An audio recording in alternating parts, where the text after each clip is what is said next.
This was like 05, 04. I don't know, man. They reminisce. Crazy. That was when I was a young 25er, man. I'm going to the gym, single. Now I got kids and married and ain't got no time. I don't know, man. It is what it is. Here we are, y'all. Hey, we just got off fresh off of TikTok. Shout out to everybody at the Blackout Podcast.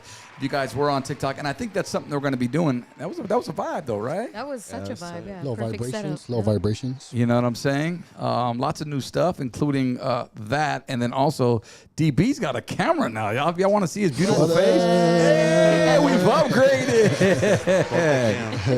My boy with the tan, Look at him. You got a little For filter real, on there? I'm on Guido. Dang. I'm married, chill. I'm married.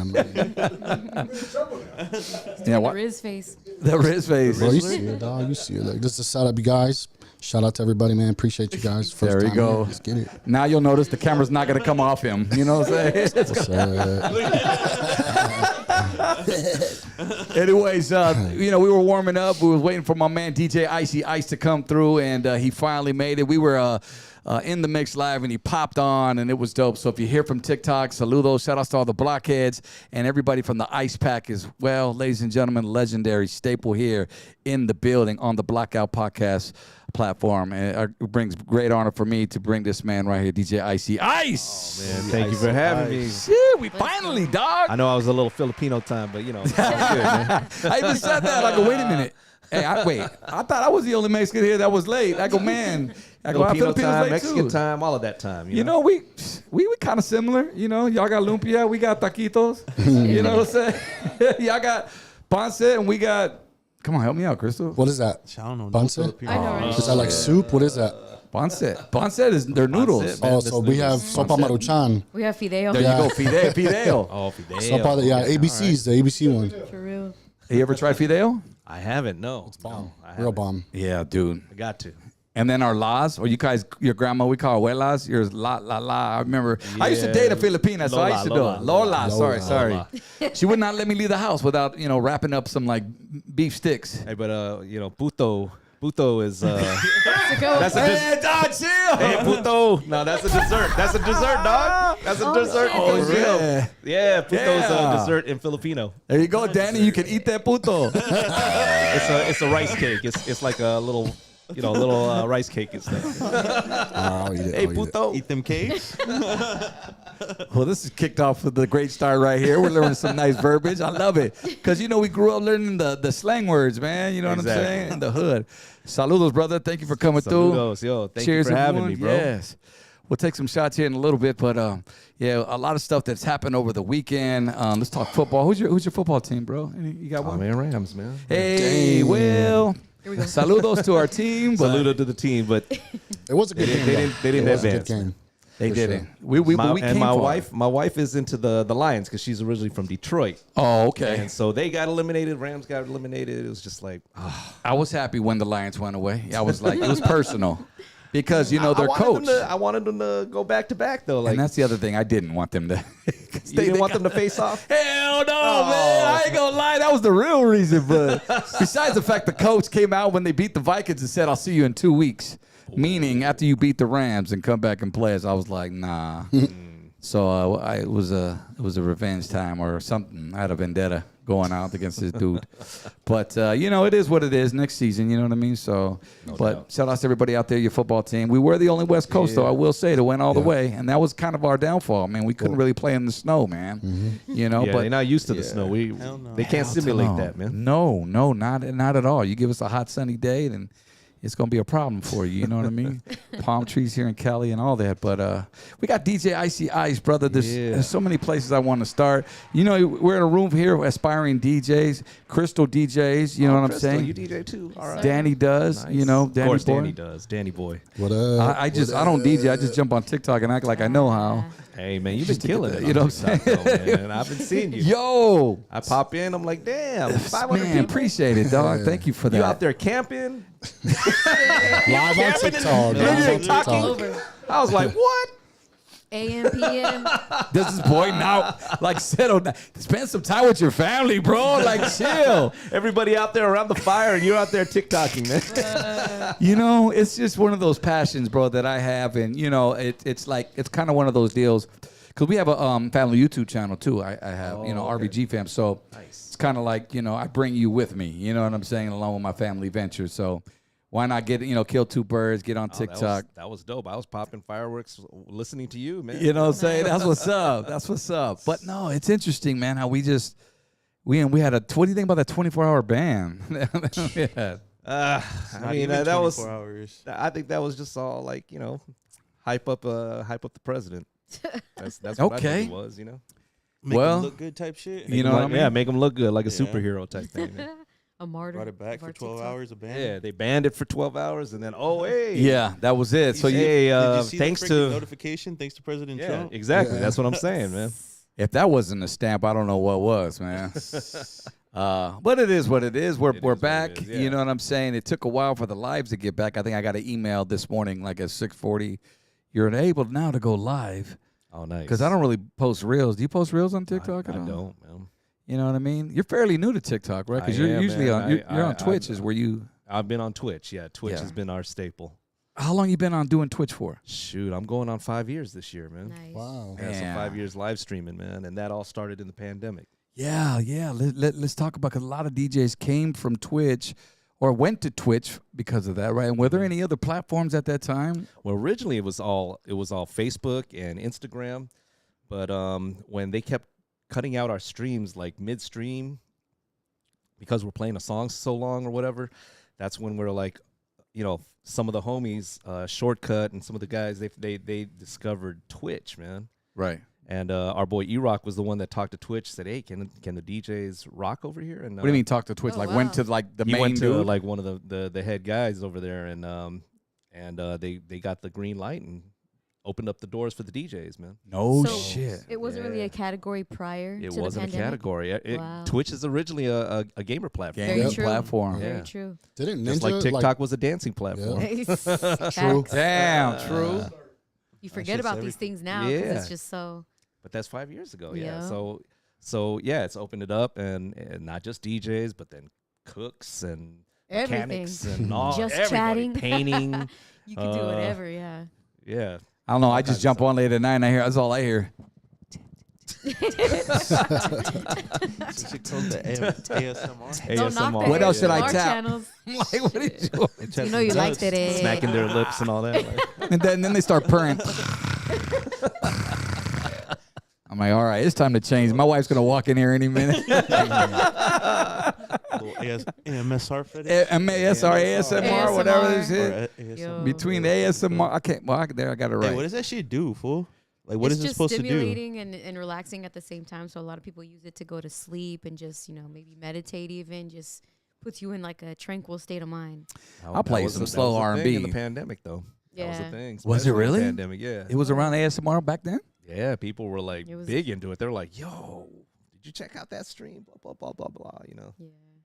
I can't imagine trying to wake up and you got to be creative because it's like, all right, what do I tap next? Because they're grabbing all kinds of things to tap, like, their It's phones, just Just their- that their, sound stimulus. their shampoo It gives bottles. you like brain tingles, they say, or Yeah. spine tingles. Good in a good way. Never though. gonna In a hit good me. way. Yeah. You ever fuck with that, Moons? I never. Well, like, I see it pop up on like the feeds, but I never. I'm surprised we Like, haven't seen stick more around. commercials with ASMRs, like, but I guess that'd be kind of. I don't know if I'm gonna put somebody to sleep at night. It's gonna be slow. It's gonna be Keith Sweat. You know what I'm saying? Keith And Sweat? Twisted. I wanna love You know what I'm saying? Twisted. It's some Jodeci. But shout out to Twitch, man. I tried doing that for a minute last summer, and But yeah, I mean, isn't it crazy that live streaming had become a thing? Because we come from the radio world. right? We came from the radio world. You were doing your thing in 99.1. Yes. While I was at 92.3 The Beat. Yes. And then you were at Kiss FM. I was at Power 106. Yes, Like, yes. You know, it was Which a- I it wanted was to a get time, into, man. bro. Well, It I was a mean, I'm time. glad you went there because you got a few stations underneath your belt that I didn't understand that I realized that you worked with. Obviously, 92.3 The Beat, but you also had a chance to work with Rick Dees, I right? worked with Rick Dees in Oh, the wow. morning. So when Rick Dees got ousted by Ryan Seacrest, then Yeah. he went over to Moving 939, and then I was his morning show DJ. But Moving 939 was like a dance station, so it was a Right. combination of pop music and then like all the dance, freestyle, house, Yeah, they know, did play all of some that. old school, right? and old school, yeah. So that was the format, and that was dope. It was, Henry was there, myself was there. There was a lot of us mixing over there, but it was under the parent company of Power 106, Emis. Okay. Yeah. So they just slid you a ball, and they were like, "Yo, you need you to go over here with these. He needs a mixer." Now, did he have a mixer before when he was on Kiss FM? No, he never had a mixer. At so Kiss you were the FM. first DJ I ever. was his first DJ. Yeah. That's pretty dope. And so that was claim kind of culture shock for him, because when I came in there ready to rock on the ones and twos, and then we had a mix booth over there. Actually, where Power is now, the Power 106 side now, that is where Moving 93.9 was. Yep. They built those studios for Moving 939, and when they shut down that station, then they moved Power from that original side over to where it's at now. Across the hall, basically. Yeah, across the hall. Yep. So that original Big Boys Neighborhood studio is in the Moving 93. In Moving Side, 93.9, right? yeah. Oh, Before that's he crazy. moved. Before he moved Before over he to moved, exactly. Yeah. Some partner. So I'm kind of like trying to like picture what the chemistry was like between you and Rick Dees, because he comes from 8-track days. And Yeah. he's set in his ways. You know Hey, what I I'm saying? mean, he was OG, man. Like he still used 8-track tapes. Wow. right. He still used, and then instead of in the age of digital, he was still using like knobs and pushing buttons, like That's for what I his heard. sound effects and for his comedy bits and things like that.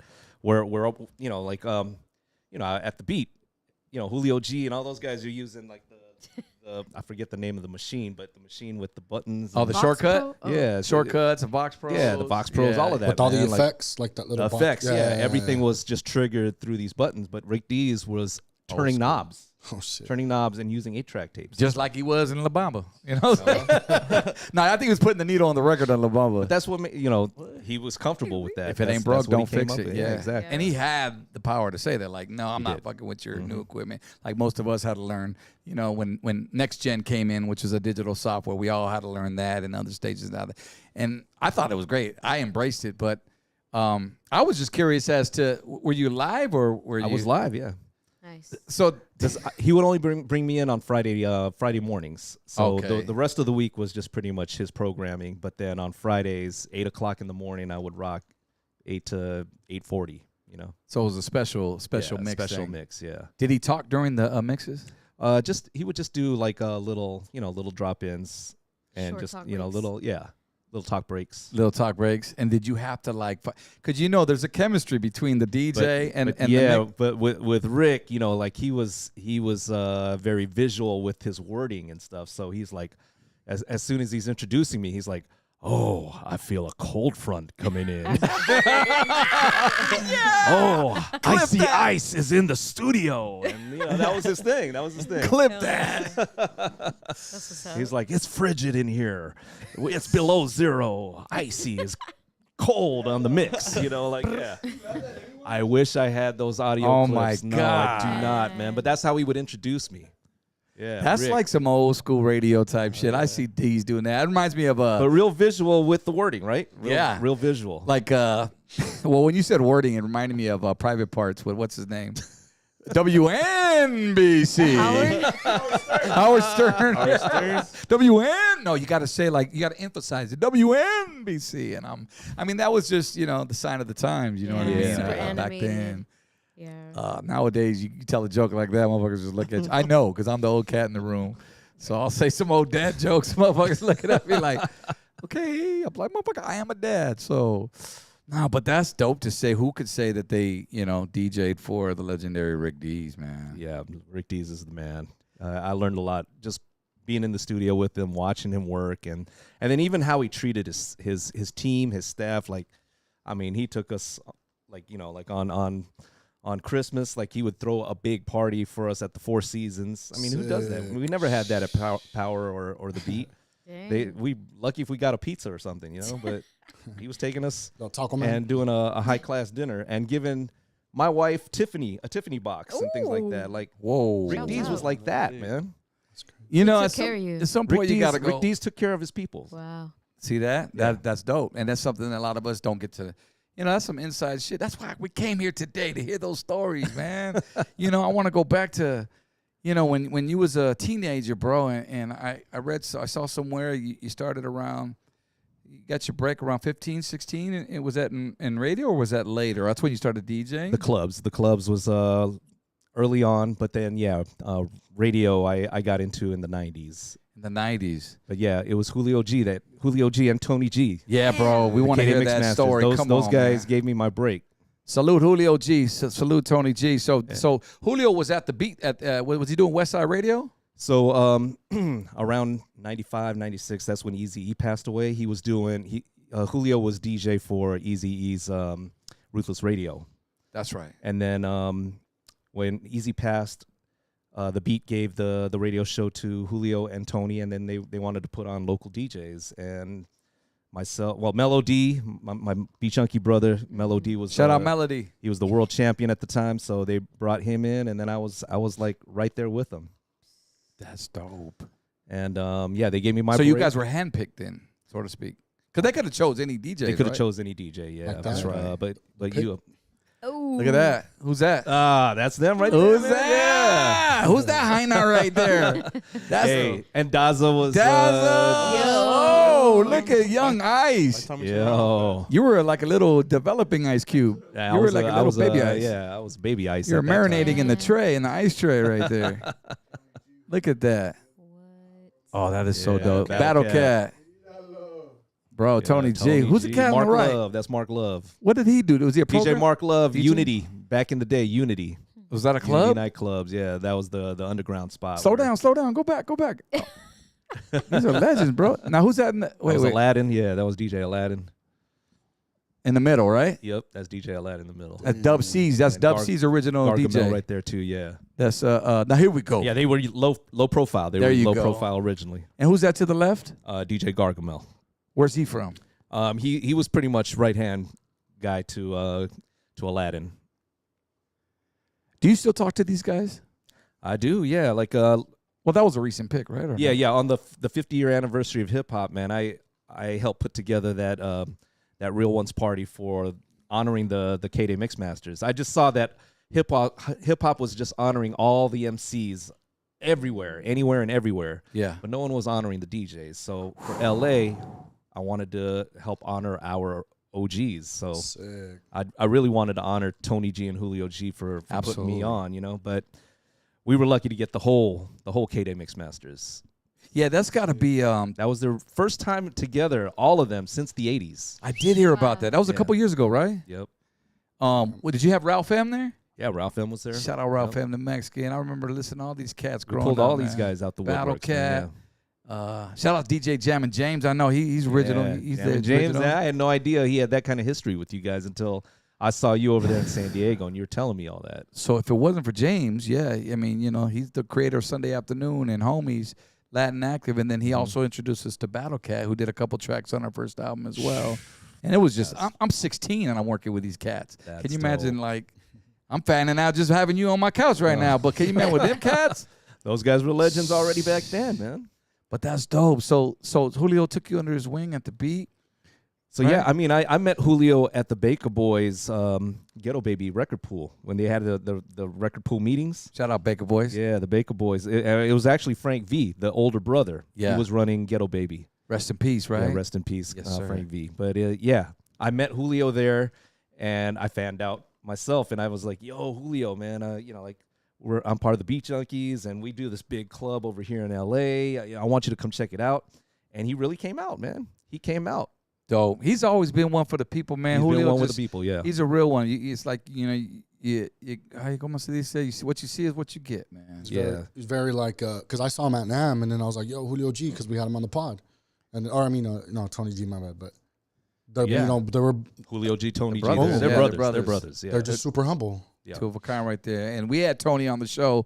We were looking at some pictures earlier of him, and go back and check that. We only have had a couple DJs on here. That's why I want to bring some more here in 2025. The third one. We had Angie Tony G, V. Angie V, and then we had my brothers Funk Freaks. Oh, you're right. Oh, Yeah, Funk Debo Freaks. and yeah, them. yeah. But Dope. now we have Icy Ice. First one Yeah. of 2025. Hell Yes, yeah. sir. Absolutely. You made a comment earlier about how all the MCs always get recognized and recognition for what they've done, but the DJs never do. And Well, that was in the 50th year of hip hop. 50 years of hip hop. They were just honoring always the MCs and stuff. But back in the day, man, the DJs were just as important as the MCs, man. I was just about to say, It was Jazzy Jeff and the Fresh Prince. It wasn't the Fresh Prince and Jazzy Jeff. Hello. You know what I mean? Hello. So yeah, the DJs were very important. Grandmaster Flash and the Furious Five. It wasn't the Furious Five and Grandmaster Flash, you know? The DJ. True speak. You know, I found that out when we started working our records, you know what I'm saying? And I was a kid out of high school, and they were like, well, we got to hit these clubs and go hit the DJs. I go, what do you mean hit the DJs?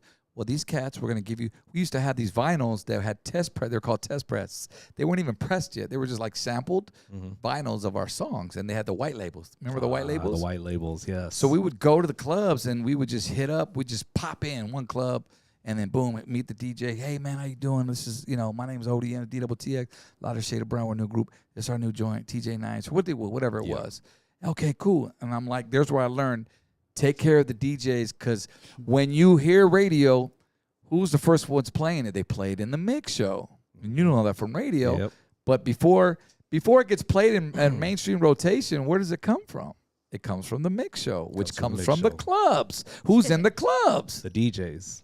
Shout out to DJ, man. The Respect. DJs broke the music. records. And those making records right now today, learn that. Go do that. I know they don't have vinyls nowadays, but if you're gonna bring a USB drive or something, go straight up to the DJ and give them your Little DJ pack. Yo. DJ pack, yep. Have one ready to go, please. They don't know about that, but that's why it's up to us to educate them, man. Gotta educate, yeah. Working with a lot of artists, bro, that I know back in the day of those days in the 90s. Any memorable moments, you know, I know I could throw an artist, and I'm sure you've probably met them all. You mentioned Eazy-E. Did you ever get a chance to meet I never got to meet him. What about no. Cube? What about any of the I did NWA? see him walking by Cerritos Mall, so I was walking you in got one Cerritos of those Mall, sorts. and I saw him walking by with his whole entourage. I'm like, oh shit, that's Eazy-E, man. Damn. So I got that, but I never got to meet him in person. Oh, man. What about Ice Cube? But the crazy thing is Eazy-E was indirectly involved in me getting into radio through Julio G and Tony G. That's what it is. Yeah. So you got two legends right there. Indirectly. Indirectly. In what way? Well, because he passed away and they took over his show. And then with them taking over the show, they gave young up-and-coming DJs like myself a chance to get on radio, and that was my break. Dang. Yeah. Got a good piece of him then. Yeah, so I mean, yeah, much respect to Eazy-E because indirectly part of my He was Yeah. that part of my dude. career trajectory right there, you know. That is so dope, man. Do you ever talk to any of the cats from from those like Julio or any of them? Like, I just I talked. know to, everybody got their lives, you know, but No, I mean, I just talked to Tony G just the other day. Julio. Tony's so laid back. Yeah, He's just like mellow. He know you're a legend. You just sit back in your house, you know, motherfucker smoke a cigar, maybe work on some music, go gamble and shit, you know. Some light. Hey, well, you know, we got NAAM coming up this weekend, so I was like, Yeah. we were putting together a big event for this NAAM after party thing. Okay, talk about it. And so like I was trying to get Tony G and the Mix Masters to come out and all that, but yeah, we got a nice lineup though. We got a nice lineup for this one. Tony, you got to come out, bro. Come on, Theo. Well, Tony said he's Come out on, of town Uncle. though. Tony Oh, said is he's he? out of town that Oh, weekend. man. I know we got the flyer somewhere. But yeah, we got the flyer, man. Like Is it the yeah, Scammer Arabian Jam? Prince, Cubert, you know, Mark Cubert. Silos and all the guys, man. Yeah, we're all NAAM Jam. That's on Saturday night, so we're doing that one at the Yost Theater. But Friday night is the one right there. That one. We got DJ Revolution, my beat junkie brother Rhett Matic, Cubert, you know, Silos, Mark Love. We all put it together along, and then we Let's got go. Cubert. Arabian So Prince, I'll all tell you those my guys. story about Cubert, right? Oh, I got two stories. One Yeah. about Cubert and Arabian Prince. Mine was Cubert. We did a show up in the Bay where he's from, and one day it was after a car show or something like that. And I don't know how we linked. We were just like, we chopped it up. My first time meeting him, and I was giving him props, and it was vice versa. We just give each other props, and then he's like, "What's up? Where you going?" I don't know. Where you going, man?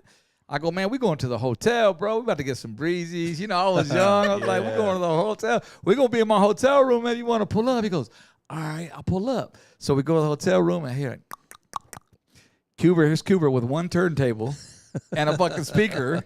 And he hooks up right there in my room and starts fucking getting busy, dog. Yeah. And you know, Nice. Cubert, he walking shit Yeah. like this, you know, Yeah. and just going ham. I'm Yep. like, that is the only memory that I remember, just us kicking it. And it's crazy. It was such a dope story. And then Arabian Prince, I was 13 and I snuck out to my very first concert out the window. And it was at the Santa Ana Bowl. And it was Arabian Prince. It was Egyptian Lover. It was Uncle Jam's Army. It was a couple of those artists. Yeah, bro. We're talking 80, 86, 87. Damn. And Arabian Prince just got off stage and he came over to the bleachers because it was bleachers, a Santa Ana Bowl. And he's like shaking people's hands. And I saw him. I go, fuck. Hey, man, you want a bite of my taco? A bite of my All some stupid shit. I was 13. I go, yo, like, I ain't got nothing for you to say. You want a bite of, you hungry, man? You just got off stage. Like, I was trying to feed this motherfucker. So slobbery. I know. I'm like, but that was my fucking memory, dude. I mean, you know what I'm saying? Like, as awkward as it sounds. That's Shit, what do you love. say though? That's love, though, man. Take He was Offering like, food. He was all, no, little man. You know, I'm good. Do you have the Jerry curl back then, man? He did. He did. And he was rocking like a purple, something that would Prince would, the actual print, would wear. So, but nah, man, those were the days, bro. So growing up, listen, you know, you're 15, 16, you're growing up to the Tony G's, Ralph, you listening to K. Yeah, You I were was listening to K K-Day back then. Yeah. What was some of your favorite music? I could probably guess, you know, that you first got on. Like, you know, every one of us, like me, I was drawn to, you know, LL Cool J, the Slick Ricks, the, you know, Dougie Freshes. Was it kind of similar, the genre? All of that, yeah, all of that hip hop. And then, but, you know, back then, you know, our cut records were right there. It's Time, that type of stuff. Let me give my man It's some love. Time, Clear, Torty France, Numbers, cutting records, man. Like, it was all the fast stuff, right? It was all the fast stuff. So that was what we got down to, man. So like, you know, like we'd play the hip hop to get everybody to dance and all that. But when you wanted to showcase and you wanted to get down, it was always like the cut records. You got a favorite cutter? Oh, It's Time is my all time. What about DJ? What's that? Favorite DJ cutter? Oh, my favorite DJ? Yeah, that like, you know what I'm saying? Oh man. Scratch. Shoot, I got. It's tough, huh? It's tough, man. I don't have one favorite Top- because there's a lot. Top man. 5 or top 3? You know what's easier? Whatever's easier. Well, I gotta give props to my Beat Junkie brothers, man. So yeah, all my Beat Junkie bros, and then my Scratch Pickles brothers up north, man. But yeah, like there's a lot of amazing kids coming up too, man. Oh my So, God, yeah, let's talk about it, bro. Like, I mean, the first kid I really saw that got down was, you know, DJ Livia. Yep. You know, after her, it was all these little, you know, female DJ, male. I see more female DJs than anything coming out that much Beat respect to all the- Junkies Academy, right? Yeah, much respect to all the ladies, man. But yeah, K-Swiss is like the 11-time world champion, and that boy is just freaking. I was just on his insane. TikTok. He just started his TikTok, right? He does his TikToks, yeah. So And he's so fucking clean. he's so clean, man, with his cuts and everything, And his dad is DJ Reminisce. Reminisce. There you go. And it's fresh in My my bad, mind. Reminisce. My bad. No, it's fresh in my mind because I was literally on there this weekend. Put me on the spot, man. No, my bad. I don't expect you to. I'm only remembering because I just saw it the other Reminisce, day. man. Reminisce, man. That's my brother, right? I was there, actually yeah. looking up K-Swizz's history. That's why. I actually had dinner with Reminisce when he was here, and Oh, then shit. my son and K-Swiss had took a picture together at That's NAAM a few dope. years ago. That's your son. Because you got 3 boys. I got 4 boys. 4 boys. No girls. Full No house. girls, yeah. Full house, man. So you grew up with shit. It's all boys, yeah. Shit. So But none of them DJ, man. None of them. No. They're all like artistic in their own ways. So like, you know, some of them are on real instruments, piano, guitar, drums, things like that. Yeah. But then like I got one of my twins is like very artistic with drawing, you know. So I see those traits in them, you know. So I don't know. Maybe they'll eventually jump on the tables, but they're still young. Yeah. Ice, how do you handle 4 boys and twins at that, bruh? Bro, it was crazy. Well, what are their ages? Are they older now? Or? So yeah, my oldest is 18, so he's in college. He's in college. gotta But then go. All right, go But ahead. then the other 3, That's one. the other 3, you know, like we had our middle one 5 years later because my wife was still in school and she didn't want to be pregnant, you know, finishing up her Plan master's. that out. Good. Ooh, yeah. So yeah, as soon as she finished, then we had our middle one, and then the twins were a surprise, you know, like surprise, Happy New Year. It was a Happy New Year, literally. Really? They were born on the New Year's Day? Well, they were born in September, 9 months later, Oh, so okay. you know, like Damn, you should have named them Icy and Ice. You know what I'm saying? well, really, Dylan and Jordan as in D and J. So, Hey, okay. Yeah, so Hey, DJ. yep, Ah, yep, let's exactly. go. Dinner's ready. That's dope. You know what's crazy though was out of my 4 boys, you put all their first initials together, and I didn't even notice this until someone talked about it on our Christmas card or whatever. They're like, you know, you put all your 4 boys' name in order. It says I am DJ. Wow. I'm like, First of all, whoever put that together, I want to know what he was smoking. 'Cause, you got to have some time on your hands. Let me just go through his kids' names real quick. figure and that see what out. I I'm can like, come up. what? Really? No, I never even thought about that. That wasn't even a thing. But yeah, that's someone pointed that out, and I was like, what? Are you for real? I am DJ. That was in your subconscious for a, Yeah, I am a DJ. good minute. Yeah. That's dope, man. I love how you juggle, you know, family, and because I know I could relate. You know, I got 3 kids of my own, and you've got to make that time. Got to make that time. And Danny Boy and I were talking earlier. He was like, yeah, you know, I was like, man, where Ice at, man? He hit me back. He was like, dude, he's probably with his family, and he's probably got his phone. And he takes that shit seriously. And like me, I'll be up DJing in the desert somewhere on TikTok. You know what I'm saying? Like, I don't give a fuck. You know, Marcus don't sleep. You know what I'm saying?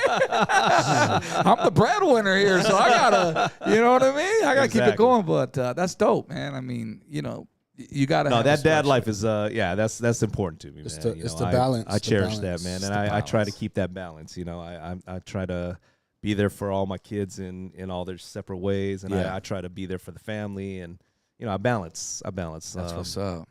I didn't want my career overtaken, you know, like my family time and this. Yeah. But although it does sometimes, you know. But I feel you on that. I was just at my my cousin's wedding, and my other cousin, his older brother, he was like, "Oh, Robert." He was like, "What?" I was like, "Well," he was like, "Don't let your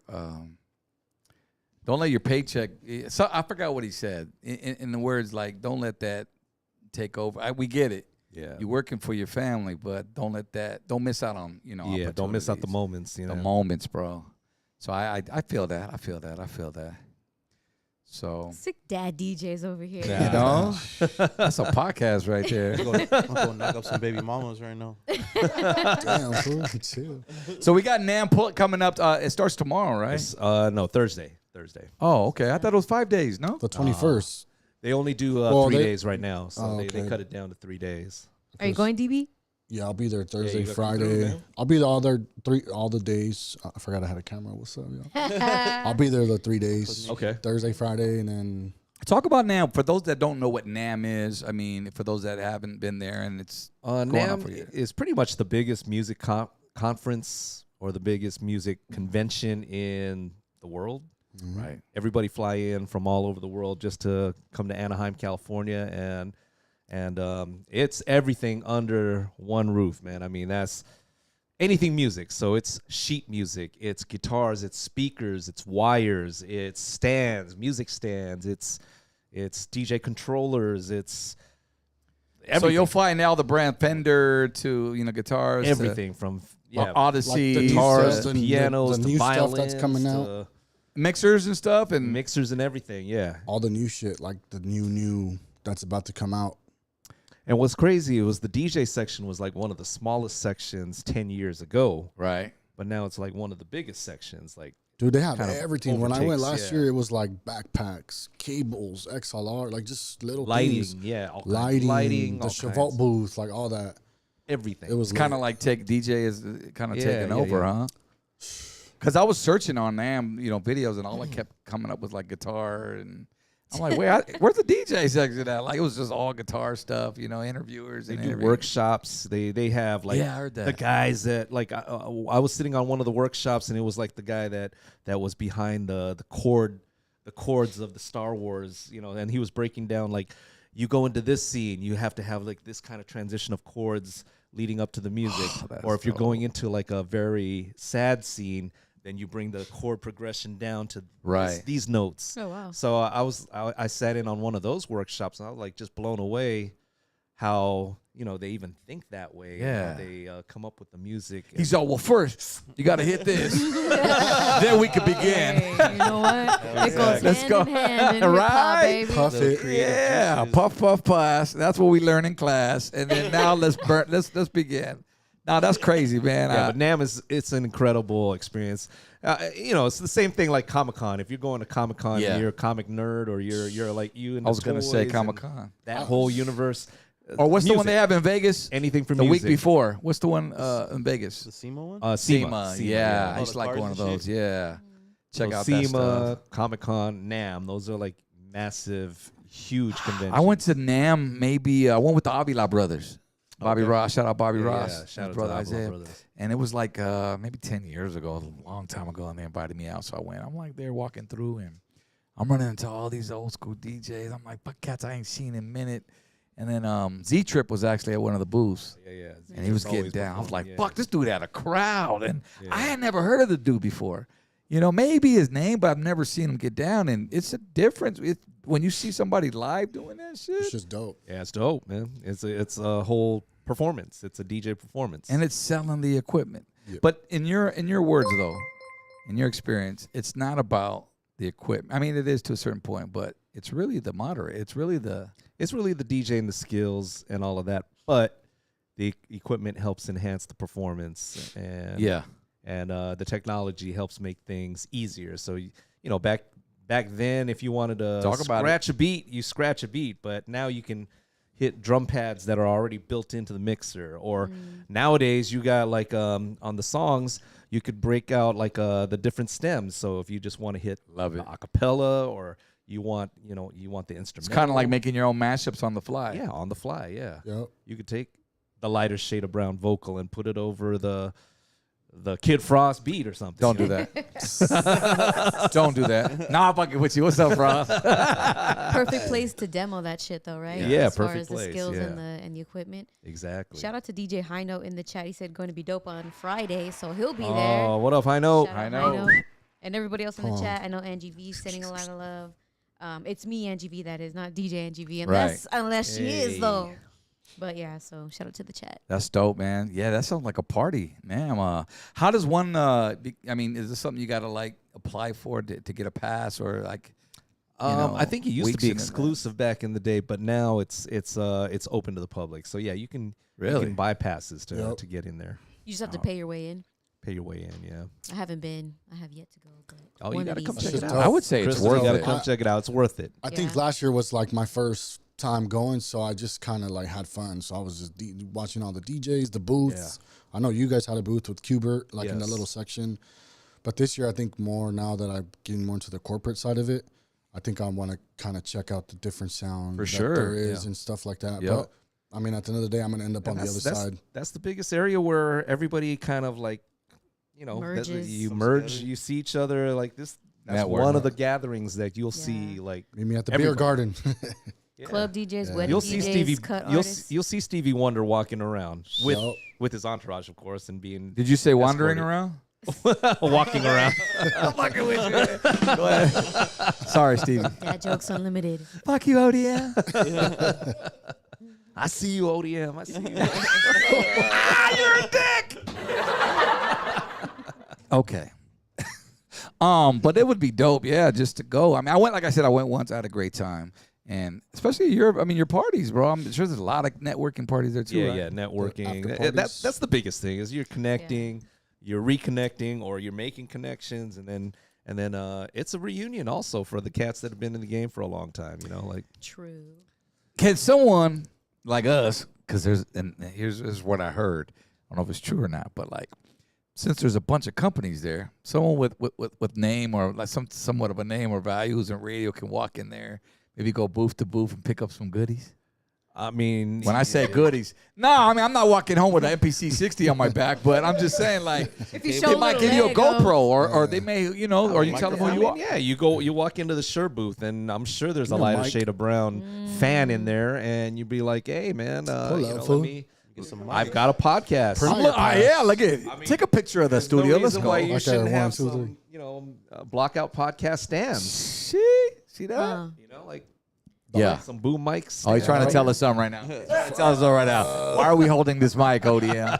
Fuck. some lavalier mics. No, or we something? got them. some lavaliers. Some lavaliers. all Oh, that. I did see that. I thought about Something a the little labs. lighter, you know. Like, You know, but It's all good. It's all good. Yeah, well, maybe we should pull up. That'd be dope. yeah, It's pull up, coming. man. It's coming.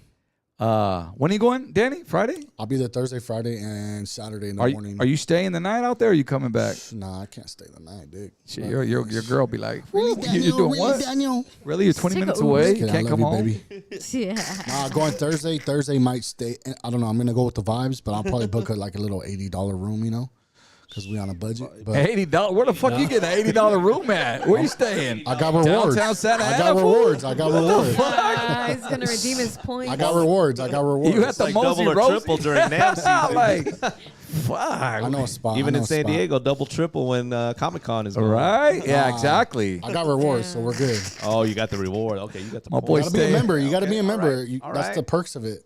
Till 6. Same thing with Caesar's rewards. Shit, I want to be like DB one day. The fuck? Shit, nah. Yeah, I'll probably stay out there Thursday, boom, and then do the whole, just check out everything Thursday, and then Friday have some fun and check out the DJ shit and The after parties. all the I might just booths. pull up Friday. Are we invited? Can we come to your party? Of course, man. You guys are. I will confess. He always invites us, and we just haven't made one out to one of your events. You do it on Sundays. Is it once a We month? do it every first Sunday of the month. We do an event day party called Real Ones, man. So Real ones. you guys got to get down on one of them, man. I know. In the city Got of to. where? On a Sunday too. It used to be in Long Beach, but then they kind of drove us out of there, so we're in LA now. In LA, okay. Yeah. Do it Whereabouts? Well, we're at the Melrose House, so that's right there off of Melrose. Oh, it's an actual house then. No, it's not a house. It's a club. but It's a that's venue. what they call it. Venue. Oh, my The bad. venue, That's the why I'm venue's called asking. Melrose House. Yeah. I thought he wasn't trying to give up the address, or you know what I'm saying? Like I'm trying to. Maybe it's invite only, cabrón. I'll do a little opening set. Yeah. Shit. You Bring the better shade. come stack like Hubert did at ODM's fucking room. Yeah, you better show her a table. No, I seen the vibes, bro. And then you go live on Twitch too, right? We do the lives on Twitch. Yeah. Shit, it's a vibe. I've never been to one of those. I've seen them, yours. I've seen Chris Villa. Shout out Chris Villa. Chris from Villa does Arizona. his event too. Yeah. He does his. Arizona. And then they have those R&B and ribs or R&B and R&B and ribs up there in the Bay. Yeah. Yeah, man, those shits look so lit, man. I'm like, and the vibes, just the word. I think that's where it's at right now. It's not the big clubs. It's not it's not. It's not. Somebody Florentine told me Gardens no one's anymore, going to clubs anymore. not to, because they're at home on fucking either watching DJs on TikTok Gen X or they're at don't- home yeah. making TikToks. Gen No, X doesn't this see a younger point. generation is different, man. Yeah. They don't go out like I think we were like the last generation Yes. that really went out and partied. You know. Yeah. They don't even drink as much, supposedly. Yeah. Yeah. I The hear newer that too. generation, yeah. So Just be vaping. You know? And the puffer. vaping and streaming. I mean, I look at my nephews, my nieces. They don't party, man. No. They don't party like we did. You know. no, they Nope. don't. They don't know how. Honestly, they never Even been. my in son that. in college, like I'd be wilding out if I was living on campus before when I was that age. Yeah. But That was the thing to I do. ask him what he's doing. He's chilling. He's College always night, chilling. remember? People would go out. Yeah. Thursday nights at Sevilla. Thursday nights were always a vibe, man. Like that was the college night back in the day. College Thursdays. You go in, you end the night, you freak on a couple honeys, you know what I'm saying? Buy a couple drinks. Shit, you lose your weave on a Pito. Thursday night. Now you just got to go to fucking Tinder and swipe. Cheese You puff. ain't even got to go to the club. Am I lying? Or That's what I TikTok, heard. or shit, even Twitch. Hey. They got hot tub streams. Why would you leave the house? What? What, Crystal? Hold on. What? I'm not knowing. Talk about the hot that, tub yeah. streams. There's all kinds of streams on Twitch. You just gotta look around. But, you know, No, yeah, Yeah? They do. There's like- there's Yeah. girls sitting in hot tubs and Who you be watching, Crystal? I don't be watching them, but they're there. You know, Shoot the links. Oh, they're on your feed or what? not on my feed, but they're definitely there. They're I've there. never heard of that. I've been looking for that for days. Just the way you like money, oh, so do these bitches. Hey! They're sitting there in Twitch in their fucking hot tub. You gonna fuck? I'm gonna fuck around and be in a hot tub next week. Shit. Show my feet. What's up? If Show my boys' So, feet. you know, they're there when you need them, but Twitch after. shit, during the day, you know, around the clock. All right, it's time for a shot. Shot go time. All right, let's go. We got this go, cup let's up go. there. Hold on, we'll Shot get it on. time. Oh shit. Tommy, can you grab Shout it? out to Porfas? Baby Lou Dramatic, His shot DJ cup. Hoodstar TV. We got Porfa, Jessica in one. the chat. Shout out to See. DB with his DB. Shout out to DJ High Note. First of all, shit. Here we go. Shout out to DJ High Note. I know I saw him in the chat earlier, but you know how we do it. That's a real one right there. Dude, I look so Guido. Look at that. Gymtown laundry for 2 weeks. I already know. Do the Riz face again. Huh. Oh, I threw away my little cup. Oh, Tommy, pour me up, Just dog. kidding. Pour me up, yeah. Oh shit. Chill out, Dick. That's water. I rinsed it. Damn, fool, why you gotta put me on blast? Shouts out to everybody else in the chat if you got a little sippy sipping. Yeah, it's me Your and neck of the GV, woods. Derek Mallory. What up? See who else we got in here? Jose Cruz. What's goody? Torta cam. Shh, you see the vibes? You see the vibe? By the way, shout outs to Califino Tequila right here, man, for hooking it up. Thank you guys so much. Go check them out. See where they're at. Hey, Google that's them. just good, fool. It's really Yeah, fire. and it was nice and cold when you brought it out in the It's home. almost like a reposado. It's Dude, I cute. still It's got like- I still got all the bottles from my birthday. I still got the one you gave me too for Yeah. last year. Let's go. Yeah, it's in the shelves. It's in the shelves. I'm saving that for a special He occasion. was all happy he didn't want to drink it. Dude, it's sick. Like a legend gave me that, you know, so. True. All right, salud, guys. DJ Icy Ice. Oh, I didn't get my Yes. shot. What the heck? Oh, where's yours at? I don't know. Oh, hold on. Tommy didn't freaking follow up. Psych. Tommy, you're fired. Pour this up. Tommy, acting like you're taking pictures or something. For real, bro. It's not even, his camera's not even on. Cam. Busy right now? It's not even on. Just kidding. I got all The mad. lens is on, fool. Celebrating National DJ Day. Here we go. Yes. All right, get this photo, man, one time. One time for the one time. Don't bump into the camera, Dick. It's all shaking. Damn. Do not attempt to adjust your TV. It's just Big Moms Tomas bumping in the camera. He moved it. It's all crooked. My boy been on the treadmill too. I be seeing him, dog. Here we I'm go. trying not to Boy laugh. going Did you- hard. My boy brought his meal prep. His Boy meal took like, prep. took like 30 of them. I didn't even know. Cheers. Click, click, click, click. Yeah, that's good stuff. CP, you took it? Good stuff. If it don't make you squint, you all right. It doesn't make me squint. No caca faces. No caritas, no caritas. Smooth. Yeah, man, but okay, so I'm done talking about it. We just got to get out. Me and wifey just got, you know what it is? I got to find a babysitter. It's tough these days, you know what I mean? Because no one wants to watch my fucking kids. You know what I mean? Like they just be, One kid is easy, man, but 3, 4 kids. Yeah. they're like, I'm good on watching your kids. Even with grandmas, you know, they just be like, you know, take What one time you here. done? Yeah, exactly. Eventually, the call will come. Beat Junkies. So your original member it said 1992. Is that when Beat 92, Junkies started? Yep. So who was it? Was it you? Was it Chalk? Was Chalk part of the original or? It was actually Redmatic, Curse, DJ What, J Rock, of course, the Funky President. He's the one that brought us all together. Okay. But yeah, like Chalk came in a little later. Shortcut D Styles came in a little later. Melody. You know, so like, yeah. a How lot many of on the roster now? Well, originally there was 12 of us, and but yeah, like you know, some people got out Sure. the game or Yeah. whatever. But yeah, Life happens. majority of us are still there. But yeah, we have the school over there in Glendale. Yeah, I wanted to Beat talk Junkie about that. That's Institute. very important because, especially in today's age, in today's world, our youngsters they got YouTube University, but they buy this equipment, and it's like, you know, it's not as easy as it look, guys. Good, so you got to have somebody to, you know, unless you're watching. So we got a homie I mean, that's we're, really we're, dope. We're in a age where you could look up everything on YouTube, but I mean, you're learning from somebody that doesn't really know what they're doing either, you know. Yeah. Or you are learning from some of these videos, but you're not getting the full, you know, like experience and the full, you know, like. So we kind of like to look at ourselves as like a dojo, like a training dojo, like karate or you know kung fu or all that. Like we take it that seriously. It's an art. It's and we teach you from beginning to end, and we have these different types of courses that people could take, but. You could take them online. You could learn. You could drive over to the studio and learn over there. At the Oh, so you school. have online available? Yeah, we do have online also, which is our Beat Junkie TV. Yes. That's dope. So it's just like a bunch of videos that Yeah, and then you could do courses. one-on-ones with whatever instructor you'd like. So Melody will do a one-on-one session with you if you'd like that. You know. And then there's Icy Ice's rate. See, there are different rates. When you get to mine, you're elite. I see. Now I'm with you. I see Ice is running around for the 4 kids. I don't even do lessons, man. Yeah, I'm good. Pay attention to me, man. I'm paying the money. You can catch me on Twitch or TikTok. There you go. Is it broken down to like say if somebody wants to learn how to scratch, do they go with a certain DJ for that and then they move around? I mean, yeah. There's certain classes that we offer that breaks down scratching or breaks down beat juggling or breaks down certain techniques. Who But handles yeah. the scratching part? The class. I mean, there's Mellow, there's Rhett, there's different guys, even dynamics in these certain. Even our boy Silos is helping with the scratch and classes. you're obviously, it sounds like you're involved with it. I'm not personally teaching because I'm I get it. like the family life and stuff. But yeah, shout out to all my brothers. They run the classes. I have been DJing on TikTok since November, and I got the blending down and all that. You've been killing it. But I would love to learn. I've always wanted to learn how to scratch, and these guys know. Like I don't.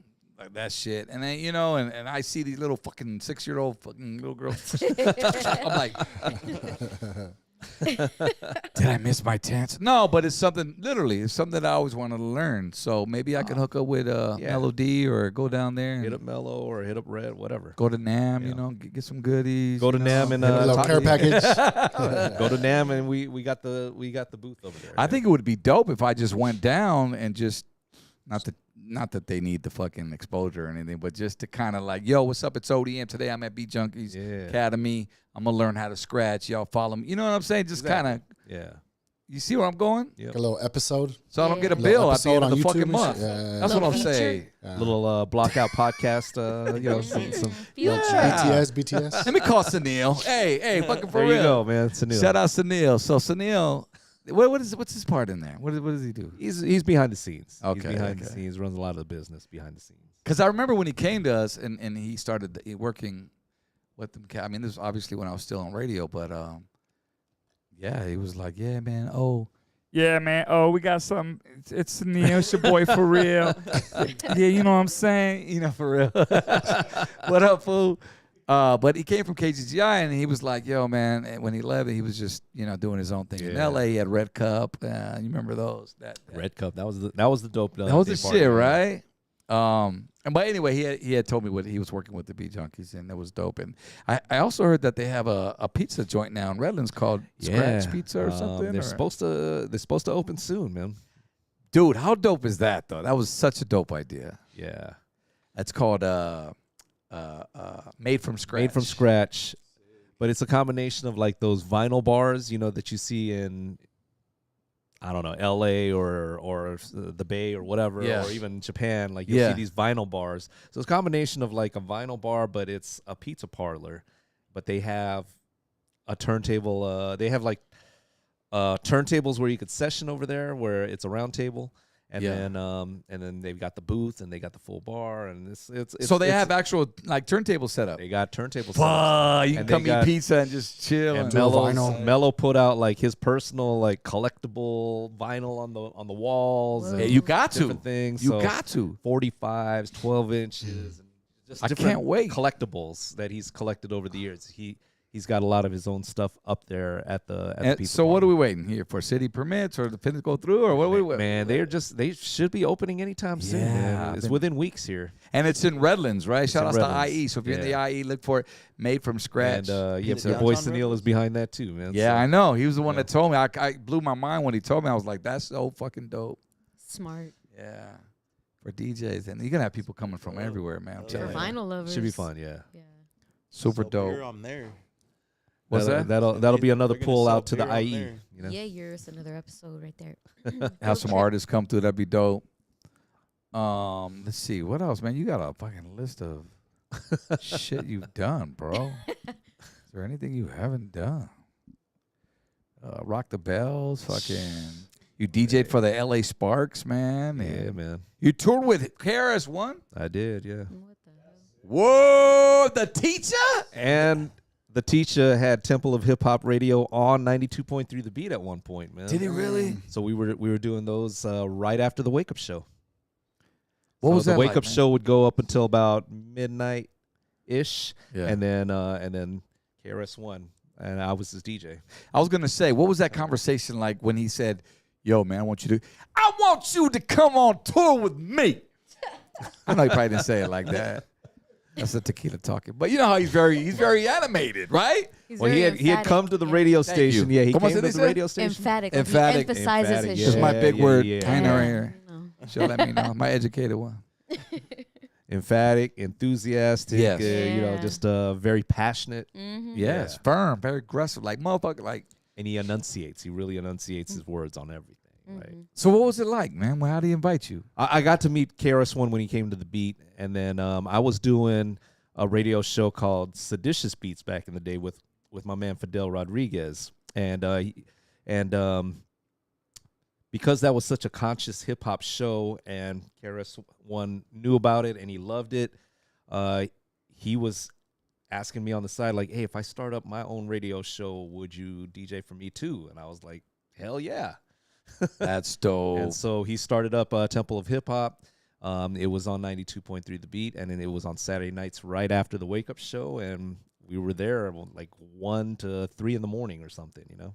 That's dope. So you came on right after Sway and Tech, right? Yeah, right after Shout out Sway Sway and and Tech, Tech, man. And, dude, so whatever happened to that? Did that, I mean, anything become of that show? Or? I mean, you know, KRS-One was, he was always traveling back and forth.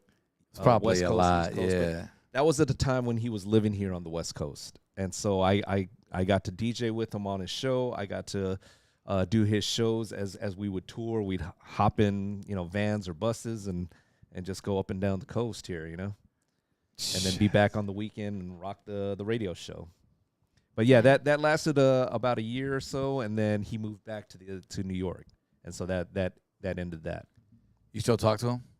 I haven't talked to him in a minute. But if you hit him today, I hear he's back here on the West Coast again, though. Okay, dope.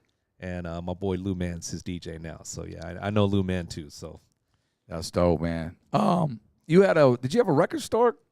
I did have a record store. Stax Vinyl? Stax Vinyl, that was over in Cerritos, and then we had one in here on Ontario, and then one in San Diego. But yeah, Stax Vinyl, it was my dream to be like the Fat Beats, but a big chain of record stores. Like what was Fat Beats? Was that like a signature record store? Fat Beats was like the hip hop DJ store in New York, and then they eventually opened here in Melrose.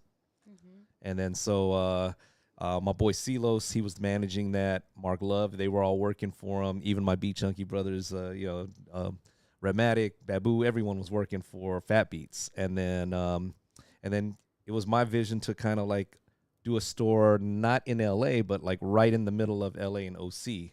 This is when I was still living out in Carson and stuff. So okay. So yeah, I wanted to do a store that was kind of so you wouldn't have to travel all the way to Hollywood. Yeah. Well, you get both those counties. records.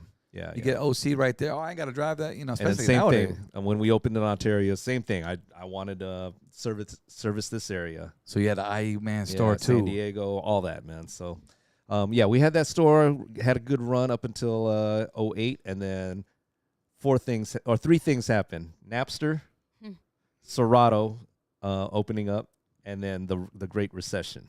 I forgot about the first Ouch. two, but the recession was that. Yeah. The recession cut everyone's music money. They, like food or records. They cut out the records, man. So. Absolutely.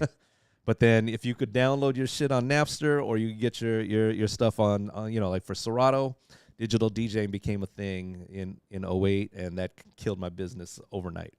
Damn. You know, it's just one of those things, man. Vinyl, and then the record label stopped, pressing, obviously, the vinyl, and everything just became an MP3. Yeah. Here we are. But the fun thing in those times was I was still in radio, and so I would get the promos and then resell them over at the record store. That's right. Get the promos from the record reps and the record labels, and then sell them at my store. Little double dip. Who would have thought, like record pools, actual stores you could walk into, would become like online record pools, and you're paying $30, whatever it is, a month to get unlimited music. Yeah, but I felt like people appreciated music more when you had to buy it, when you had to work for it. You had to go to a record store to buy it, to dig for it. It's different now. You just go on your computer and download it. It's not the same appreciation. I got another story. You're not looking for credits. You're not looking who produced. You're not looking. Yeah, you're talk not a about fan. it. You're not a fan Tangible of the music. shit, man. But when you went to go buy a CD or a record or a cassette tape, like, man, it was a mission. Yes. You had to go to a record store. And you you had to only save have up so much money, too. You save up your lunch money, Yeah. which I did. I saved up my lunch money all week to go and buy one record, man. Woo! And so I was a fan of whatever record I bought. I was looking at that thing, reading the credits, seeing. And how long did you sit there in the store debating on, should I get this one or that Exactly. one? I got this much money. I got this much crazy is money. that, and dog? you'd like debate. Oh, should I get Run DMC? Which one do I want to play this weekend? Hello, Cool J. Yeah. Should I get Tribe Called Quest or De La Ooh. Then you go back, you're like, damn, I should have got that one. Damn it, I should have. Next week. You go to the party and another DJ's playing that song, that record you wanted to get. Oh, I'll Or get like it my next week. homies with me, I'm like, yo, spot me, man, spot me, and I'll get you next week. Damn Hey, you got 20 bucks, loco? Exactly. I would go into, a lot of those antique shops too in LA. They would have in the back, they would have some vinyl. Yep. And one day I walked in and to the store in Glendale. We were recording out there, and I saw M-Walk. Shout out to DJ Shout out M-Walk. to M-Walk, man. Tone Lokes DJ. Yep. Here we go. He was sitting there. He had headphones on his head, and he had a stack about 10 vinyls, and he was listening for samples. Mm-hmm. And that's how DJs would do it. They would go to the records. They would let you. Shout outs to Groove Time Records too in San Bernardino, legendary. They would have a turntable there. You can listen to your samples and you find what you liked. Shout out to M-Walk, original K-Day Mix Master, man. Damn. That was one of my conversations with Aladdin. When I sat down with Aladdin, we went to have dinner over here at Olive Garden. And I'm like, Aladdin, you came up with that, New Jack Hustler for Ice-T. You produced that track, man. Like, where did you find this sample, or where did you get this sound? He's like, man, I always dug for records, but I found all the gems over here in Riverside. I forgot the name of the record store, but he's like, I got all those records from Riverside. In Riverside. Man. Say it again. I think there was one off Central, if I'm not mistaken, one of those antique shops, or I call them antique because they would sell furniture, old ass furniture, but in the back they had the vinyl, man. It was like a garage sale of some sort. You go to somebody's house and they sell furniture, but then they got 5 crates of records sitting there, which brings to mind, you sold a lot of your vinyl, I heard, at one point of your crates, right? No, I mean, I would sell my vinyl to buyers. So buyers from other countries, like Japan would send buyers out here heavy, and then they would go through my collection, Newmark's collection, Cut Chemist collection, What? J-Rock's collection, and they would just go and buy up collectibles or stuff that they felt like would sell in their country. But didn't you at one point, like, you were cluttered at home? I thought I saw somewhere in your garage. Well, and you had to get rid of some vinyl. a lot of the stuff in my garage, well, mainly my wife, she was just like, you need to get rid of half your stuff there. There's always something need that the goes in room. that store. Because when we moved into our house over there, I had 400 plus crates. I had 400 plus crates, yeah. Just stacked, like going. And so she was like, "You need," and I had my own Watch studio. this. How many records in a crate? About 100. About 100 Times how many? Times 400. in those little, Yeah. in the little Yeah, in the crates, they're like crates. Those crates. In Yeah, those you milk get 'em at crates. Milk Staters. crates, yeah. 100 Yeah, would no fit crates. in the staters. In the From the back. back? From the back in the trash cans. And so wall to wall, like my garage was just filled wall to wall. And she's like, Damn. you need to get rid of some of these so that your kids' bikes can go. Yeah. Or, like we need to make room for the I car. ain't busting your balls. I want you to tell the story because I can relate. And so, yeah, I did sell off a lot of that vinyl. But, yeah, buyers from Japan or from Germany or European countries or whatever, they'd come in and they would buy. Like, Sorry, our condom keeps falling off.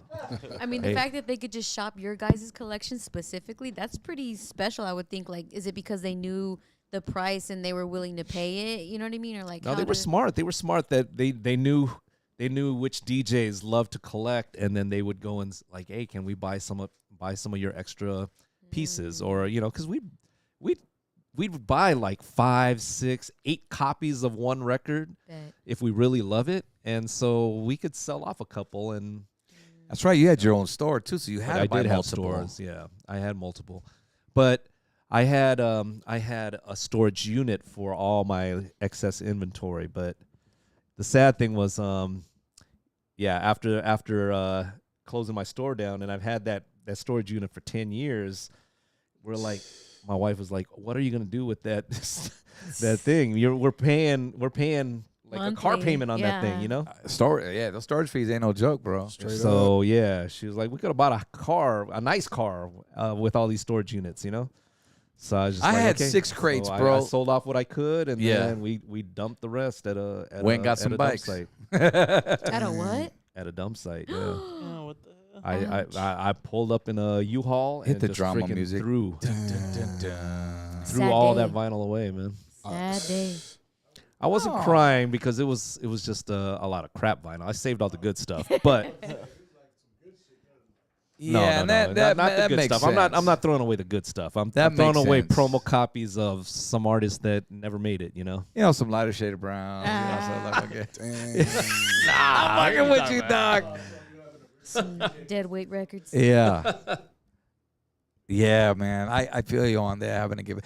I gave like 8 crates up to one of my boys, and but I knew he was going to a good place because he appreciated Yeah, 'cause vinyl. they He was a appreciate it. vinyl collector, so that's what he did. And I said, look, if I ever need those bags just to sample some shit, he goes, nah, I got you. He lives right here in Paris, so he's not that far. Yeah, I know where they're at, so to speak. I didn't sell them, but I gave them to him, and I had a lot of good shit in there, man. But A lot of no, good it's shit. important giving the vinyl to people that would really appreciate it and really use it. You know. Right. And that's kind of like what I forgot. I think it was Cut Chemist or somebody was like, yo, man, if you've had this vinyl for like 30, 40 years, I think it's time to like let it recycle and let it go to some of these younger cats that would appreciate or keep the art form alive, Yeah. that type of thing. It's kind of like passing down to your kids, so to speak, if that's what they wanted. But pass it on to people that would really, really use it, So you did a good thing there. Yeah. That's dope, man. Well, if you're giving away your vinyls in the igloo, I'll take them.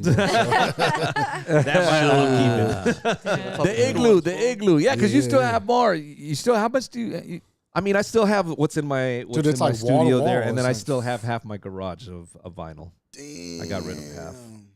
That's Shit, but the crazy. good ones are inside, huh? In the igloo? But the good ones are inside. Yeah. The good ones are there.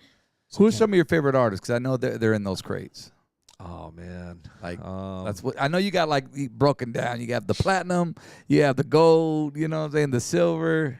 I mean, my heart is hip hop though, man. So my heart is hip hop. So Hey. it's a lot of the like the Tribe Called Quests and the De La Souls and those the native tongue Yeah. groups. Those are like the soulful Brand Nubian? hip hop. Like all of that is like my heart, man. So boom bap, would you say, over West Coast G Funk? I mean, but the West Coast is what got me on radio and all of that too. So I got a big heart on that as well. Yeah. Man. So like you were in my stream when I was playing a lot of that stuff. Yeah, yeah. So yeah, man. I mean, like I just love hip hop. Period, man. That's it, man. Always hits the spot for you. Always, yeah. Nice. What about any other genres? House music. I don't know what else, man. It depends on the House. setting, man. So House. I like mean, freestyle, all the stuff you played on freeze. 93.9. I love freestyle. Yeah, It freestyle. just never made it never made its way back. It never cycled back around. Like everything has its it recycles, right? Yeah. After how many years or whatever. But Yeah. yeah, freestyle Frees- never came back like like that. in that way, Yeah. The House never went resurgence. away. Hip hop has never went away, but freestyle went away and it's never really come back. When we play freestyle sets, it's always the 80s and 90s groups, Yeah. really 80s groups.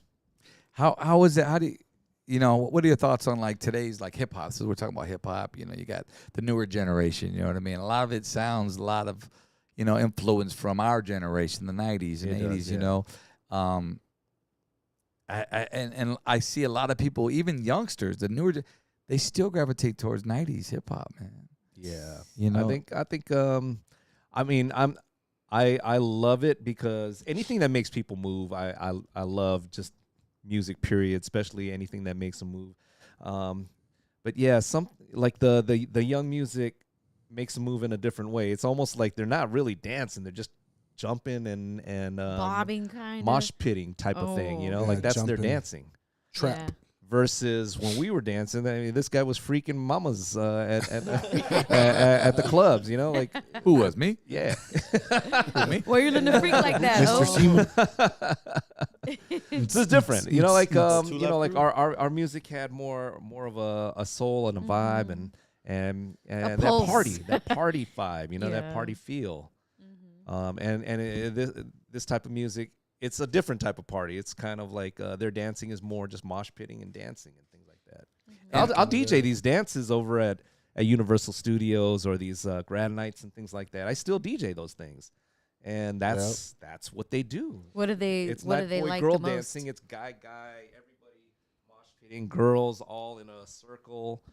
It's different. It's There are different. their own little circles. I like anything that'll make people turn up, but their way of turn up is different. Definitely. And then the short attention span they have, like, And you then, gotta go yeah, in that was and the out. other thing. TikTok, right? Like in and out of the It's records in and quick. out. Like just they play just the wanna hook hear or the something. hook, and they're the out. newer ones, yeah. I feel like the older crowd, they're still like, hey man, like, Yeah, we wish you play would have the played that song Play longer. the song longer. Yeah, the Yeah. older heads like play the shit. Play, Yeah. play Stop, the stop. second verse. What do you call it? There's a word for that. Slamming the slamming the songs. Yeah, slamming the Yeah. songs.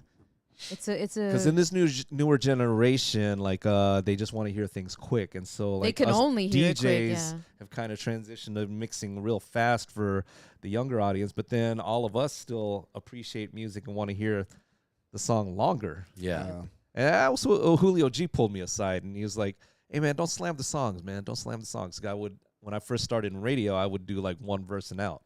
Yeah, because I then- think that's more of a club thing. And then Yeah, it he was is. like, "No, man, Oh, yeah. you're on radio. They want to hear the song. They want to sing along with it. So play at least 2 verses, 2 hooks, and then mix out."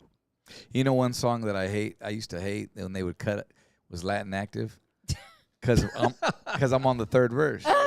And you ain't playing more than 2 verses. Nope. That's true. I was like, motherfucker, I would call, hit him. Play my shit, dog. You know, Yeah. like, don't end it on teardrop. Need to set the cue to O's Like, verse right nah, there. it was. But I learned. There's where I also learned. Yeah. DJs only play 2 verses. Yep. Yup. Like somebody in the chat said, like it's the boom bap stuff that like really is the like you said, the hip hop. Like recently, she goes by Doechii or something like that. She just dropped a new record. Denial is a river or something like that, and it's a sick ass boom bap beat. Like, Yeah. and I was like, just yesterday, I just heard it yesterday. I was like, dude, this is sick. Like, finally someone drops. A lot of And that's it's a coming female. back. It's a female too. And she's so been like, putting out music, you know what I'm right, saying? but nobody So knew about her until right now that she finally is doing her yeah. radio she run. popped. Did she rap like 90s type? She had that flow. real It was- simple, She got that right? flow, yeah. She has She was that telling a story. influence. She literally told a story, and then the music video is a legit story. Like if Her you watch the video, influences but are like Lauryn Hill, Eminem. She said some of them. So yeah, she got the ear. Yeah, she got that ear. That's amazing. I love it. Bring that shit back. I love it. Yeah. It keeps me on tour. And then I love all the artists. Yeah, I love True. all the old school artists coming out with new albums, man. Everybody. Redman just we came thank out you, with an bro. album. Yeah, We- like you guys have been coming out with some new You music. support our shit, bro. Every time, man. Shout outs to this cat right here. No, Like, every time you I pop send him the in, pack, man, bro. I got to. It's all love. I appreciate it. And that's what we need is like respect the DJ, man. Because they're the ones that are going to spin and get your shit out there. You know, but go on, man. I'm going to cut you off. So, Redman, you said, yeah, I saw Yeah, him. no, Redman, Ice Cube. I mean, Dre and Snoop. Everybody came out with new projects, man. So I'm loving that. I'm loving seeing the resurgence of everybody coming back out with some new stuff.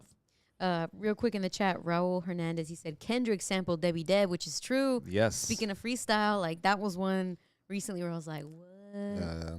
And so, like, I have some old school homies that are like, man, I hate that Kendrick sampled that. But I'm like, bro, you got to understand, man, he's exposing, when I hear music, to a whole new generation Yeah. that would never listen to Debbie Deb, you know? Banger though.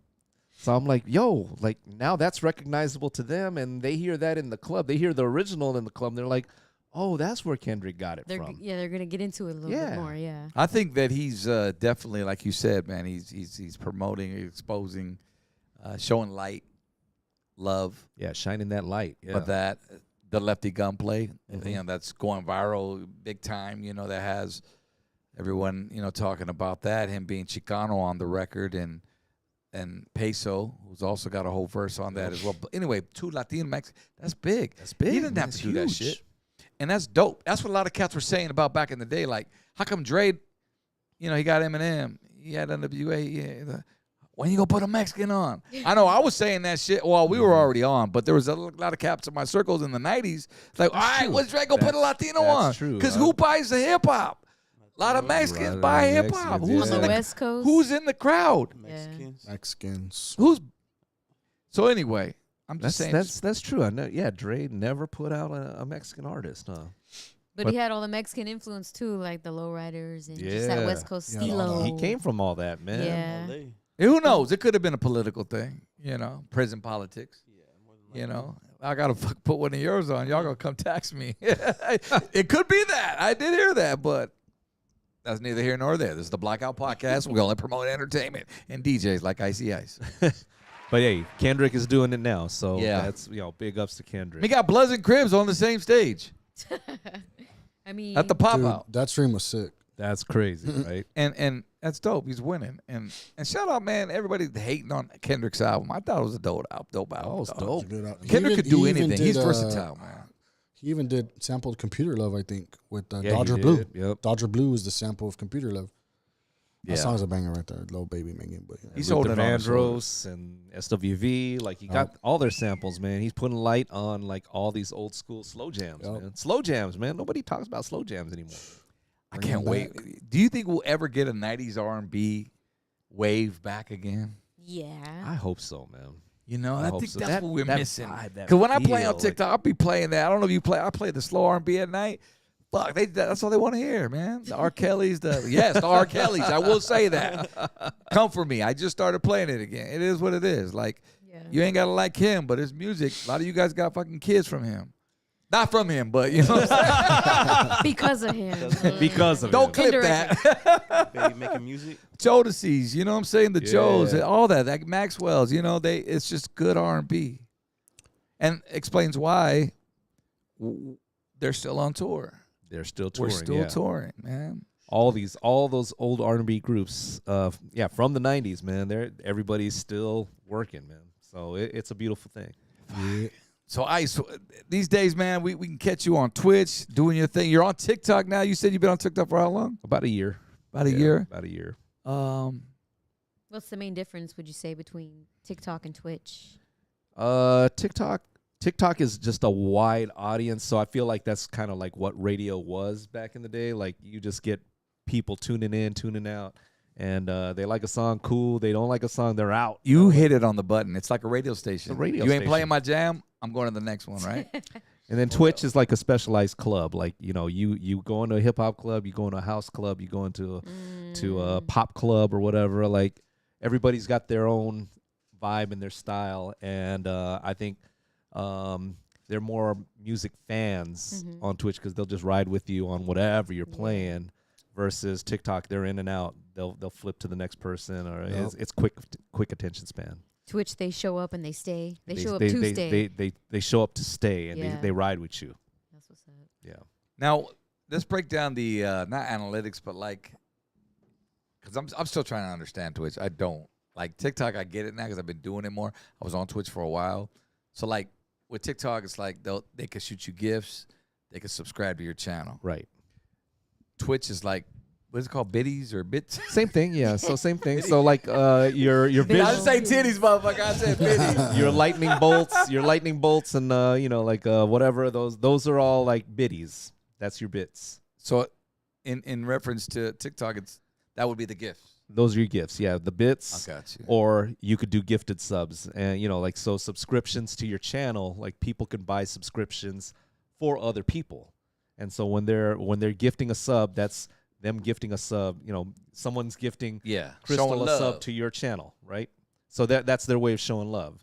And then the other difference is they do hype trains. So then the hype trains are what help get people excited to give to your channel, and that's one other difference that TikTok doesn't have, But TikTok is just constant, man, and it's just like it's crazy. It's just crazy. Like it's just moving always. Twitch is a lot more chill. That's an interesting perspective. I think with the whole Twitch thing, you just get to have that connection with the, even myself being on there. Like I saw it myself. Like you have the same people tapping in every stream because I'm there Monday through Friday, low key. But like everybody in the igloo is the same. You see your regulars. Everybody's the coming back. regulars, yeah. And they're showing love, like you said. But yeah, I feel like it's more like dedicated listenership. People that really tune in for you as the artist. Yep. They'll tune in for Crystal because you're the DJ, or they'll turn it to Money Moons because he's the host. So they're there because they follow you as the individual. on TikTok, they're just looking for the song that they want to hear, or they're flipping in and out of. Damn, it's that's just quick. crazy. It's It is quick. true. It's quick. Sometimes They're on in and TikTok, out. fool, you'll just like land in that shit when you're scrolling, you know? Yeah. Yeah, The algorithm. yeah. That If algorithm, you like it, you'll stay, and now you just keep. It's just Because there'll be a scrolling. point where I have like, so many, and that shit will just drop, and then go back up, and then drop. You know, Get put and in the algorithm, fool. but also TikTok, man, they be restricting you from a lot of shit. So like on TikTok, you can't show any drinks, you Can't can't say drink. Can't certain smoke. words. you No can't smoking. play cuss Smoke. words. Nah, clean. Got to keep it clean because Oh, you can't play cuss words. They tell you not to. but Oh, yeah. go. I play old school. I don't really play hip hop, but They be getting nasty in those R&B songs. I wanna lick you. Oh, you can't play like nasty R&B, like. I mean, you I don't can, know, but just but- keep it clean. Like the clean versions. Oh, I Clean got you. I version got of you. the nasty song. That's good to know, man. But yeah, my boy Lyrics over there in Las Vegas, he broke it down. He was like, man, TikTok, you just got to hit the bangers, man. You just got to hit the bangers all the time because Yeah. you want to keep that dance floor packed, which is you want to keep that number high in your Exactly. room. Whereas on Twitch, you got freedom to play whatever because they're there for you. Versus on TikTok, they're there just for the moment. Now, here's something that I know you can relate to, because as DJs, we're playing this to us. We're playing the same Yeah, shit. Like there's only so many old school songs you could play, only so many freestyle songs you could play, and we're on every day. Yep. So it's like, how do I change it to make it? And then there's where we can get into the habit of like what are we calling it, slamming songs. Yeah, slamming songs. And you got the people on TikTok saying, no, play the whole song. But you got another person, then you got 5 other. How do you deal with people that are just constantly throwing requests at you? That's the hard part about TikTok is they're demanding. They're very, very demanding. Play it. Because Because you'll be playing for the ladies, and then some dudes pop in. You're like, yo, I want to hear Redman right now. yeah, don't even know the vibe. What's going on? And we're like, bro, I'm on this slow jam vibe or something. Yeah. Like So it's so it's different. It's just like hard the to club. please. It's hard to please. Yeah. yeah, motherfuckers just. But be coming in. it's a trip, like, because you want to be, every now and then you'll spoke it out. And this reminds me of radio so much. It's kind of like radio, like I said. You always want to play the bangers because you're going to lose people attention. People, like they used to tell us in radio, you got 8 channels on your in your stereo, and you're going from point A to point B. So when I get in my car and I put it on dial 1, boom, if they're not playing the song that's familiar or my jam, I'm going to number 2. Exactly. If they're not playing some, now you got me. Okay, I wanted to hear this song. Now I'm going, the next song, If it's not If if it's- it's not something that you or you better say something, shout me out, TikTok, or to keep me, I'm gone. That's exactly it, Right? though, man. That's exactly it. That's how TikTok is. Okay, cool, man. And I've had positivity from it too, where people will say, "Yo, I'm only subscribing to your shit because when I came to your shit, you were playing this song. It could be one song that you play Do one thing. Yeah. that'll get that follow. That's or crazy. that subscription. Yeah. Or subscription. But that's kind of like the dance floor, like how you said TikTok is like it'll be up and then it'll clear out. That's kind of like the dance floor, because you can't realistically Doesn't keep it everybody suck, though, to dancing see that the in whole front of your time. face? It does suck. when Fuck people yeah. just Yeah, Because but- you'll be like, you'll be at 150, 200 deep, and then it just drops to like 50. Yeah. You're like, what the hell happened, man? yeah, but I'm saying seeing it like if you're DJing a in party. real life. Yeah, that's. I mean, you even probably worse. don't have That's that even issue, worse, but- man. But it's like they're going to the bar. They'll be back. Yeah, like They're going to the bathroom. They'll be back. come back. You ain't. I hope you come back. Yeah. But Hey, you but do. You get I 'em don't back. think you've ever DJ'd in this scenario where like, like a club owner will come up to you like, hey man, the dance floor is too packed. Play something to thin it out so the people Oh. go drink. That's a great problem to have.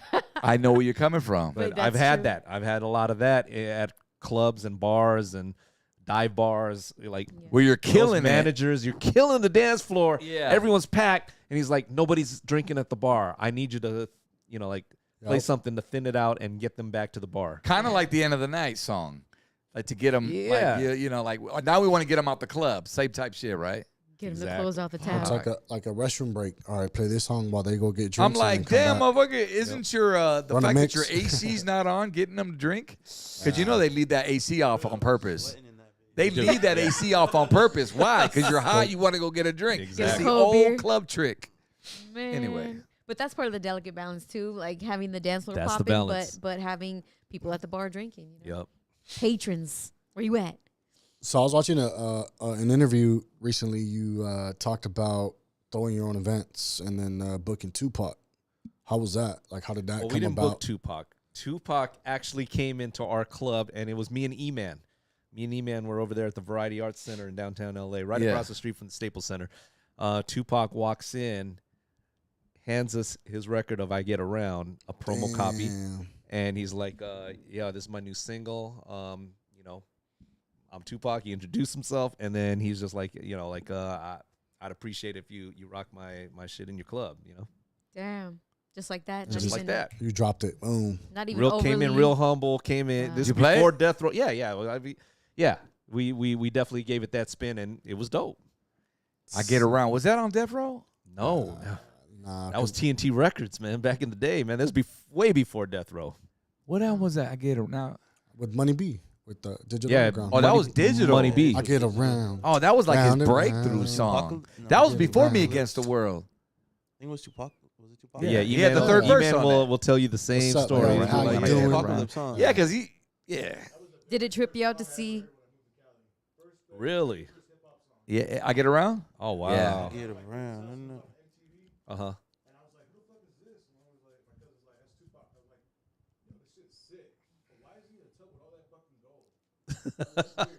That was from a movie, wasn't it? That was a photo shoot with David What movie LaChapelle. was that? Was it with Dan Aykroyd?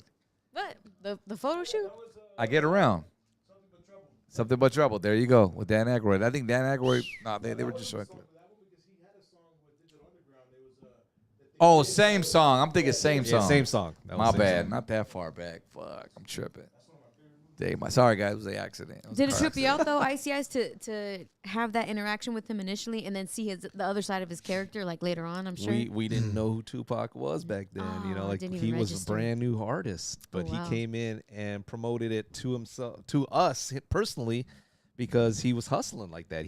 That was the kind of work ethic he had. I'm sure we Didn't weren't he the used to- only. Go ahead. We weren't the only club that he visited. I'm sure he went to all the different hot spots Just like right we were around saying. downtown L.A.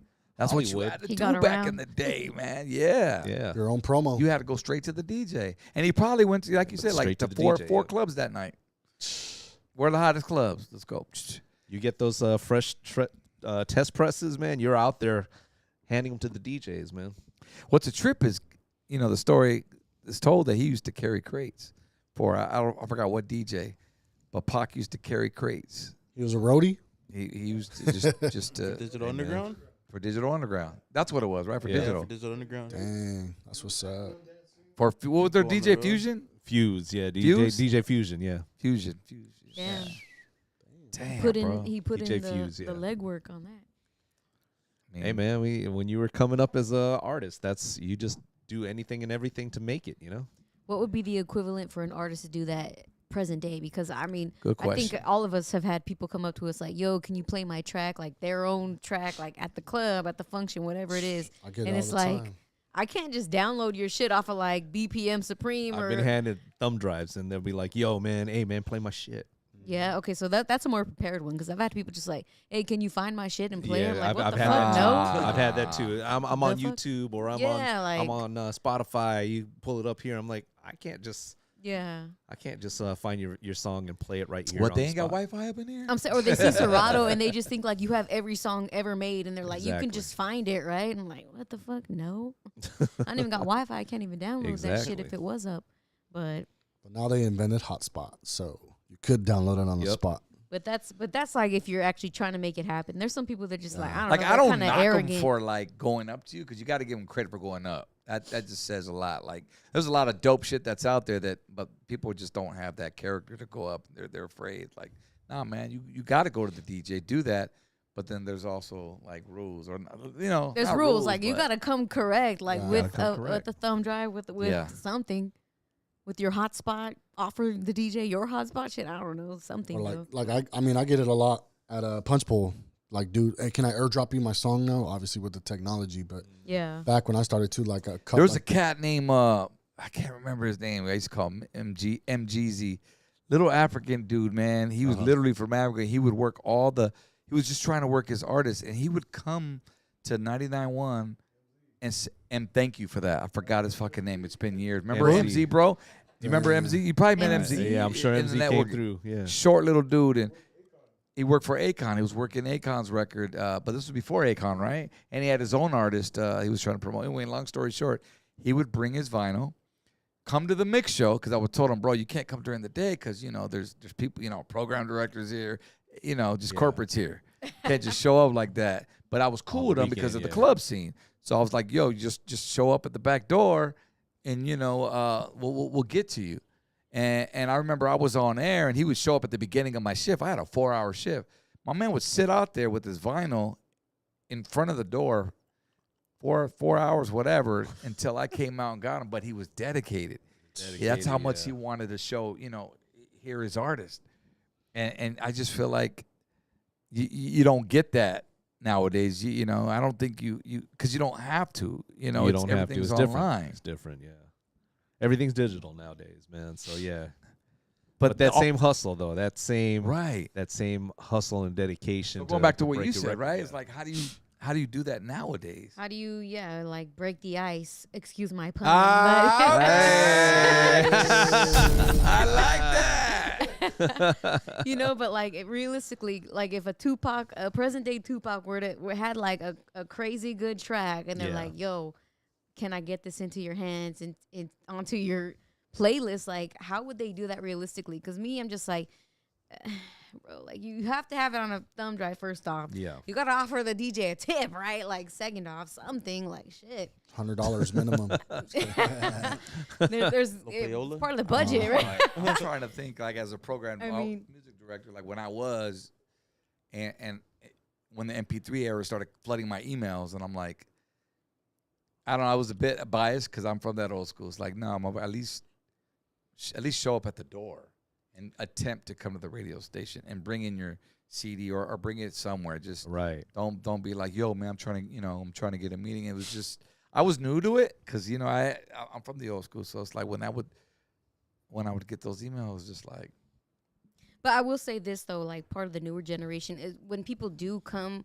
Even like job applications, like you fill out a job application and then you take it to the front desk or whatever, and they're like, oh, you got to apply online. Everyone kind of refers you to the online shit. Right. I mean, me even doing like front desk for the radio station for like here and there when I would fill in certain parts of the 99.1, like people would come in with demo, discs, all kinds of shit. And it's like, we had to refer them to like a random, I don't know, you couldn't email. take it though. I could, like we weren't encouraged to like take it. You just kind of like have to because that would refer people. imply they're gonna play my shit. Yeah, like I don't know, it's like a false promise almost to them. So it's like Right.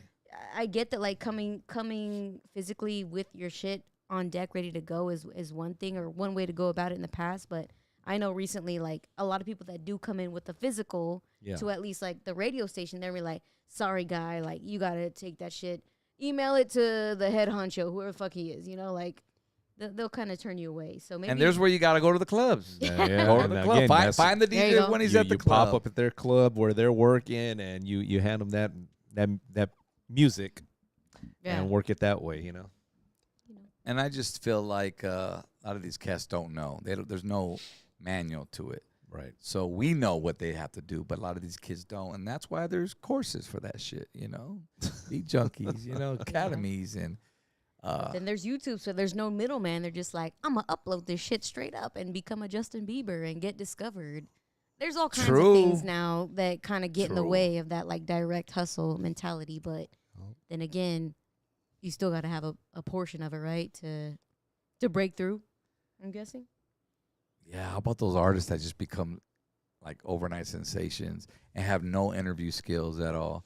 And they show up. You ever like dealt with any of those artists? They show terrible. up. Like, they're sitting in my chair and they're just either they're shy as fuck or they're just cocky as fuck. I mean, I've had them all, bro. I've interviewed. I'm sure you have, man.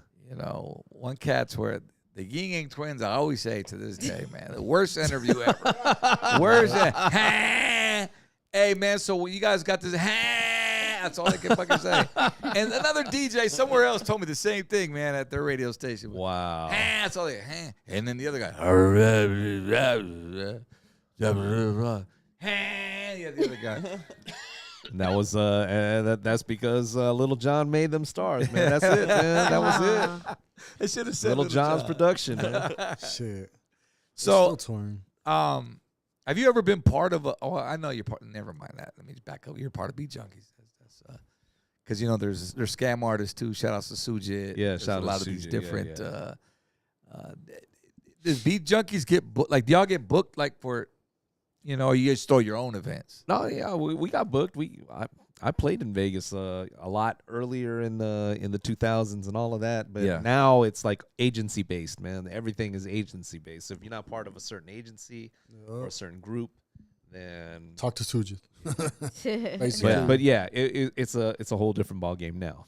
But we prefer hosting our own type of Right, events, I was gonna say. we prefer that because then we create the vibe that we want, we play the music that we want, and we attract the crowd that are passionate about the stuff that we play anyway. You know, so, Yeah.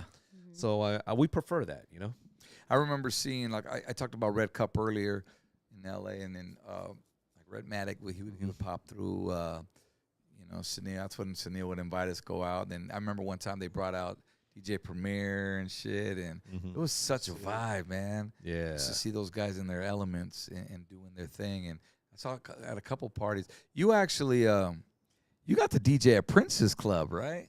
When he had his. Yeah, back in the day, man. Like Prince had the club Glam Slam. That's right. And so that was right there in Yeah, downtown I never LA. knew. Remember that? Yeah.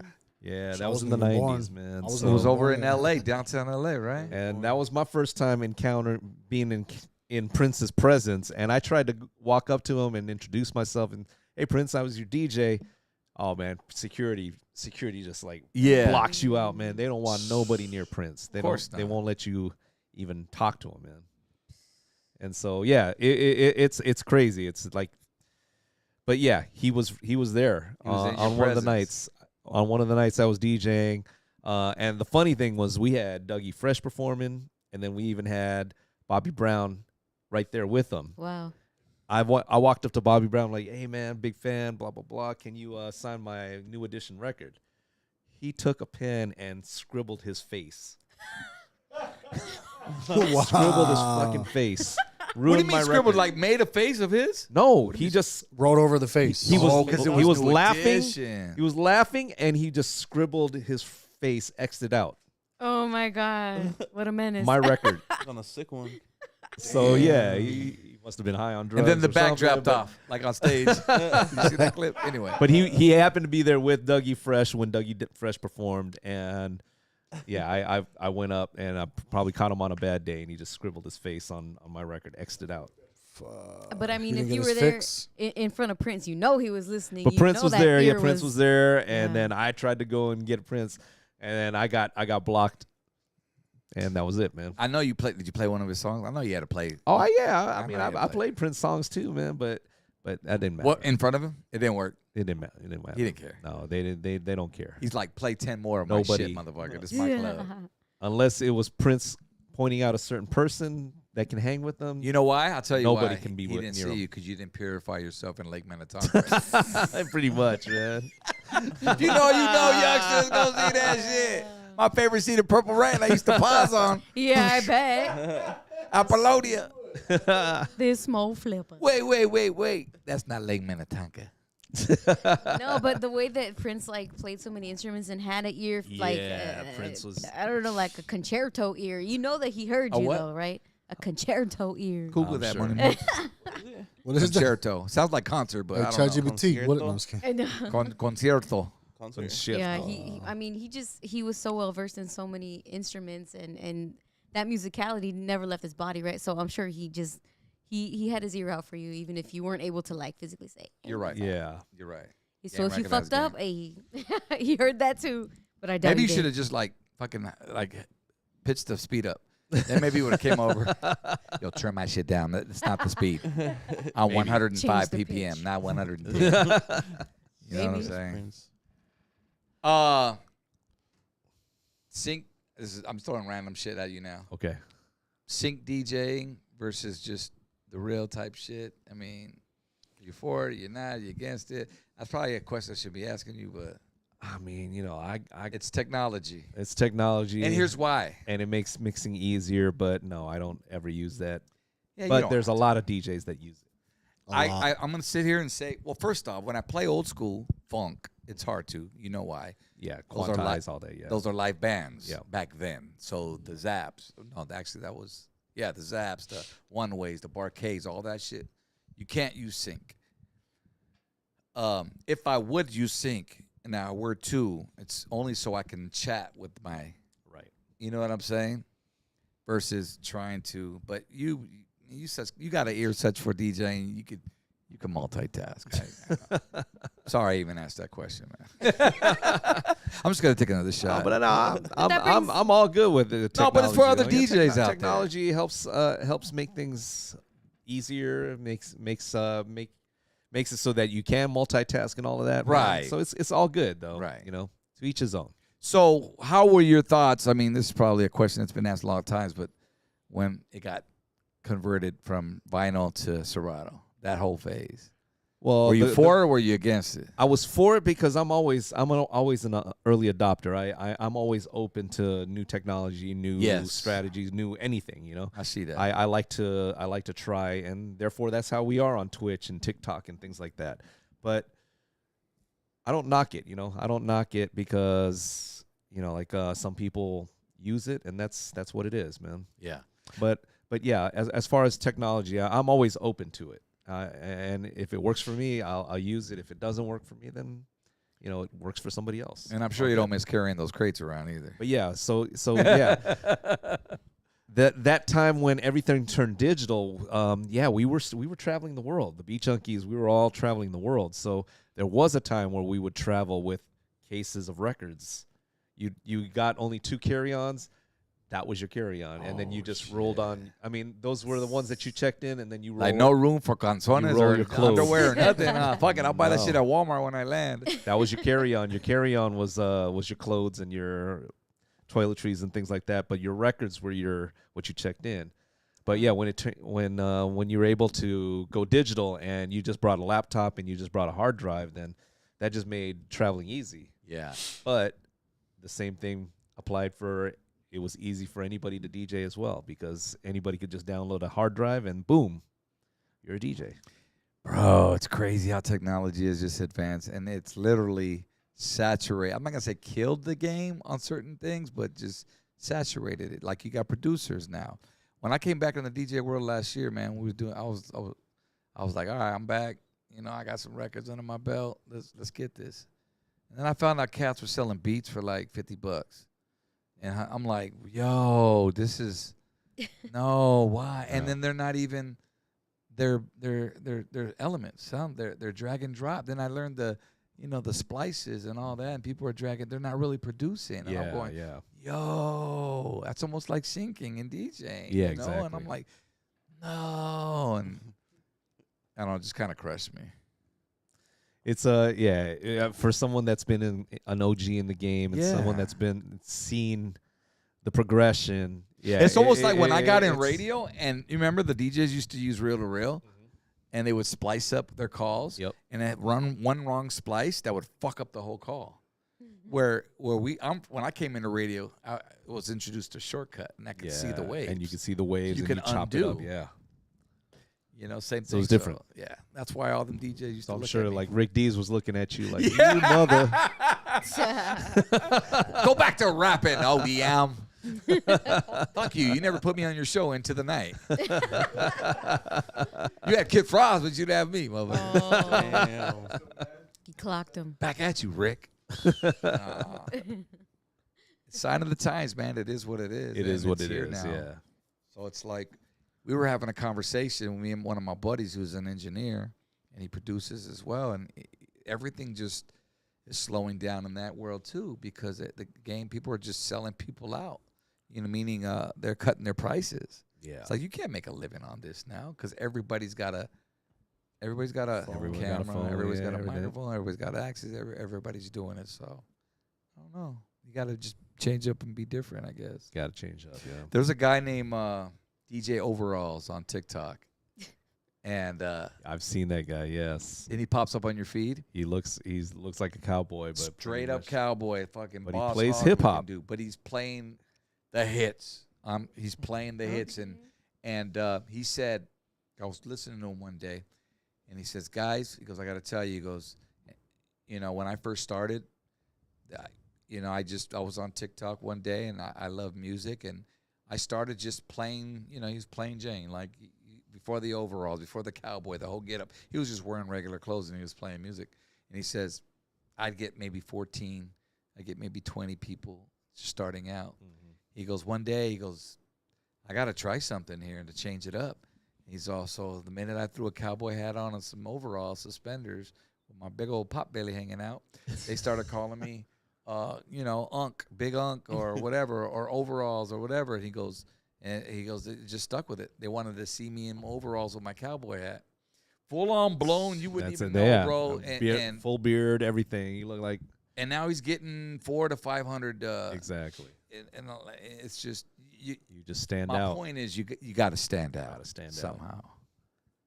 So I might be naked next week on TikTok. You know what I'm saying? Come see they're going to call me. I'm going to change my name to DJ Lower Grande. You know what I'm saying? Give my boy the Bluetooth. Oh, Lower Sponsored by Bluetooth. Boy from work. Block out this right here, man. Black Damn. Give me an ice pack to cover. I'll send you a raid. Fucking shit. Was So, it? go ahead, bro. Well, Well, I I was- want Go ahead. I'll save it for the ending. because I'll question. forget. I got For the old ending age. question. Go ahead. Ice Pack. How did that come about? How did that name? Obviously Icy Ice, but Yeah. when or how, or was it somebody that kind of The brand. suggested it? Because I get a lot of my ideas from my viewers because I share it with them. Like, Yeah, I'm yeah. thinking of a name. So yeah. I mean, like on Twitch, like your communities, you name your communities and stuff. Shortcut would call his community the fuck, I forgot, but everybody had their names Yeah. for their communities, and so like I asked my viewers, I'm like, what would you want to be called if we're gonna name a community? And we came up with all these names, but Ice Pack was one of the ones that was the stuck, higher. man. Icy Ice, Ice Pack, That's dope. Like ours, we call ours the Blockheads. You know what I'm saying? Blockheads, and, yeah. and I went straight to, and everybody was making like the '80s reference, like there was actual Blockheads in the '80s, and I'm like, well, shit, yeah. I mean, we kind of target an older audience, not disrespectful way. Sometimes I feel bad calling the ladies Blockheads. You know what I'm saying? But they rep it proud. So Hey, that's I was dope. just curious. Yeah. The Igloo. How'd you come up with that name? Igloo, I just like my studio's not this big, man. You got like a mansion studio here, man, but I have like a small little thing, and I just call it's small and funky, and an Igloo is tiny, man. So Wait, we're still talking about your Igloo, right? yeah, I'm talking about the Igloo. I'm talking about the studio. Sorry, that was my Rick D's dad joke. It makes sense though. Yeah. Yeah, Goes. yeah. So That's it dope. just went with the whole ice. Now, do you ice have merch theme. with that? And I see you I got the had hat. merch. I had merch before, but yeah, I just kind of just stopped all that, man. Yeah, I hear you on that. I wasn't good about keeping up with it. That's a whole. I could sell some shit, but I didn't. You got to be on I top wasn't of it. good about sending it out on time and all that other stuff. What about mixes? Shipping. Do you do mixes? Like sell them? I used to. I haven't lately, but on TikTok, everyone's always asking me, "You got a thumb drive? You got a thumb drive to sell?" Yeah. Like, no, I don't, man. But I should. Yeah. Shit. Yeah. People be hooking those up to the TV, putting them on for the Exactly. parties. Oh yeah. I had this idea, and you've probably already done it, but it comes from the Twitch world. And I was telling Danny about this, is doing a virtual DJ type party, meaning there's some people that love DJ Icy Ice, they Right. love everything about you, but they may live in Texas or back east somewhere, and they can't afford to fly you out for a DJ, pay for your room, warm board, all that. Well, what about having you just have you virtually come in?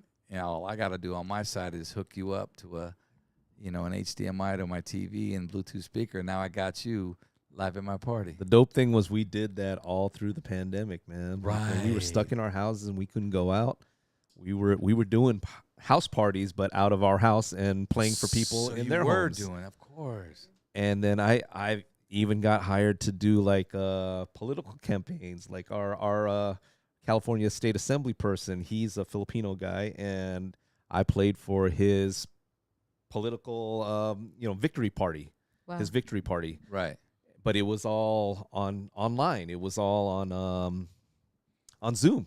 It was all on Zoom. Exactly. So I just play as if I was on Now, Twitch, would you but be I able to would see just them? do it onto the Zoom link, and that was it. So you'd be able to see them too, because you could. I could see the room if I on my side computer. I could see the room of faces, and I could see if people are dancing. Or I'll be like, "Hey, person in the red hat," like, Didn't I tell "Hey, you man, that? shout out Didn't to I the tell you person over that? here." Oh, I was talking Yeah. about- Yeah, So do you think people would still do that in today's world? I don't know about today's world, man, but it was a thing in the pandemic, man. Yeah, It I was get definitely you. a thing in the pandemic. Fuck. I thought it was a good idea. I mean, I knew they did in the pandemic, but I was just like, well, y'all got to fly us out then. How about that? You know what I'm saying? It's like, this much an hour or this much an hour. I mean, I mean, if they really want to book you, though, I mean, that would be a solution. But Yeah. that's what Jazzy Jeff kind of pushes is it's his Friday house party, and that's what he does. He DJs every Friday night for like how many hours, and people are on the Zoom and they're Yeah. partying with him. And at one point he had it sponsored by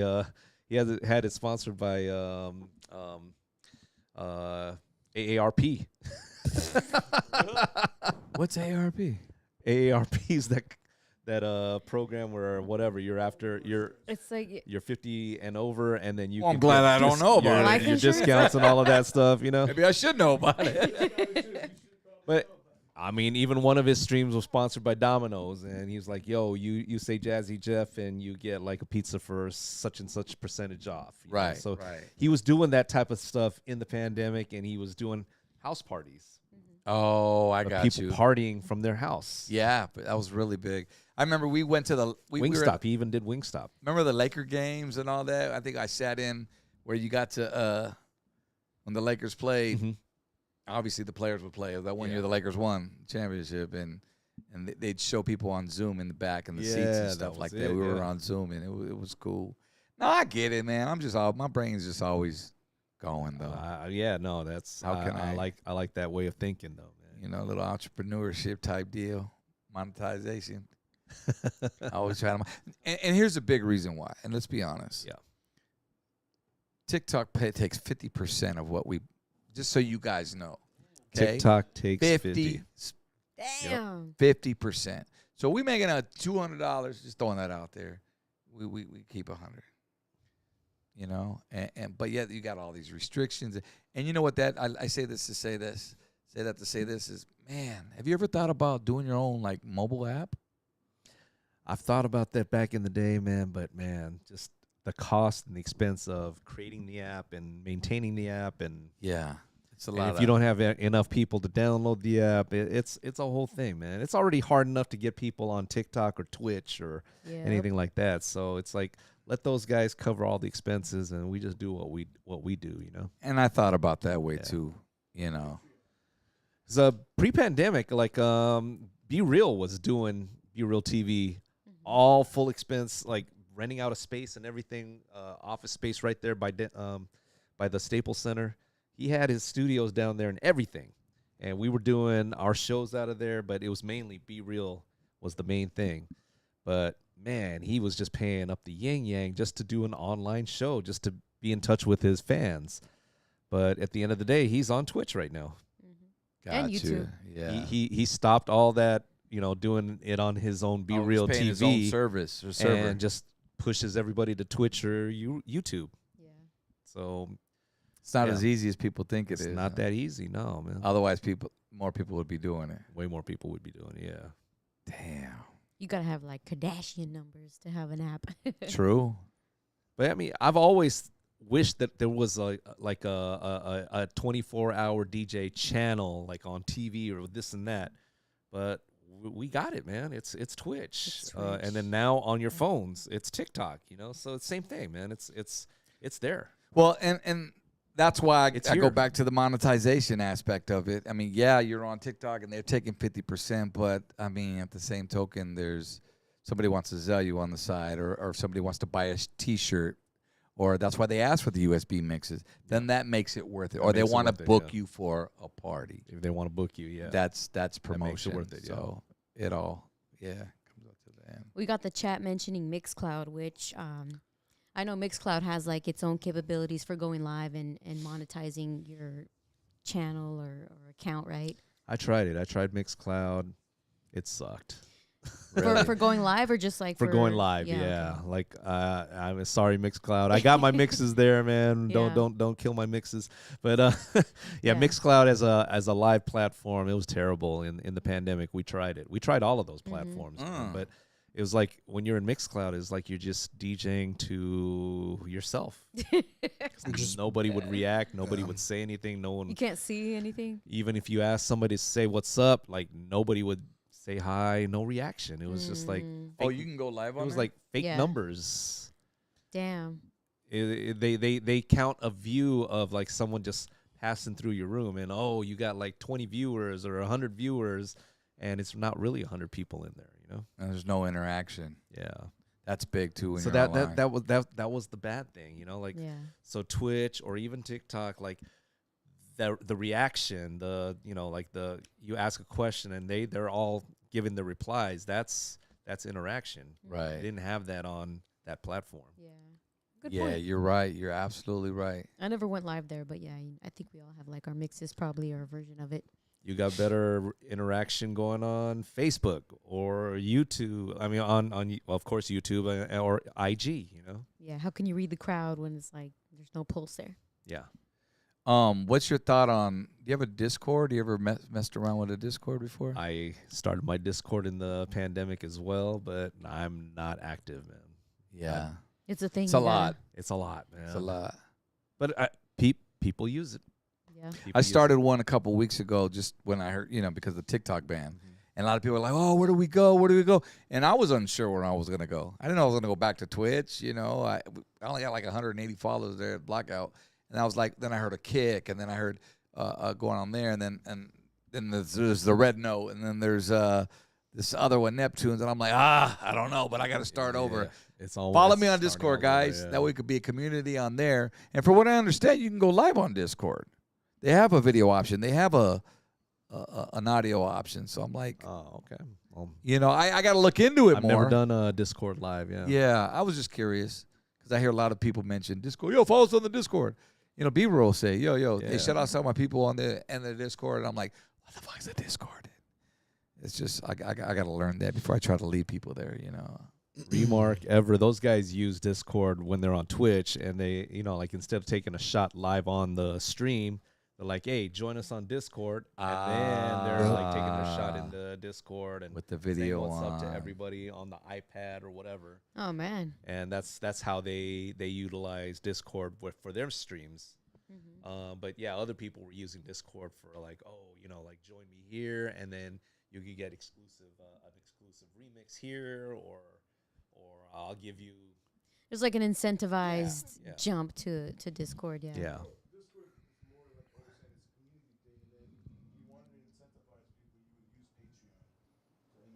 That's a lot though. Yeah, that's a Patreon lot. and And now you got to Discord, send them somewhere else, right? Yeah.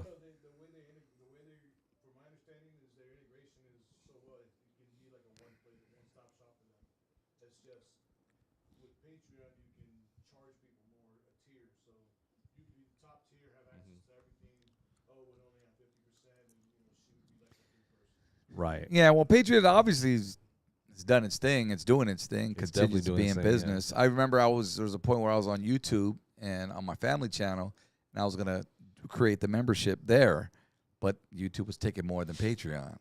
So I can see why people go to pay. These, it's like a gift or curse, man. Patreon, yeah, where I think YouTube takes 30%. And then it's just like, come on, IG, can y'all just let us spin?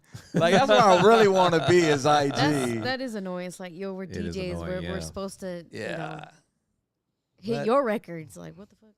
that's meta. That's meta, yeah. We got a lot of people in the chat saying Discord is an after-hour spot. It's for the night people. To my knowledge, like you really need a mod. You have to be on top of it, and I don't know. You could do a lot of shit on it, but good luck navigating it. I don't know. I'm a millennial. I know social media, but like that one low key confuses. You the have to fuck out of me. update that thing like almost more than 3 times a day, right? We pretty frequently. Because Yeah. there's so much stuff you got to. I mean, it's like posting. It's like a Tumblr kind of. Like you Not post. even Tumblr's more direct. It's more simpler in my opinion. I never had is one. there's you can do so much shit. I think that's what kind of muddies it up for someone like me. I'm like, okay, I don't know where the fuck to start. I'm overwhelmed. I'm going back to YouTube.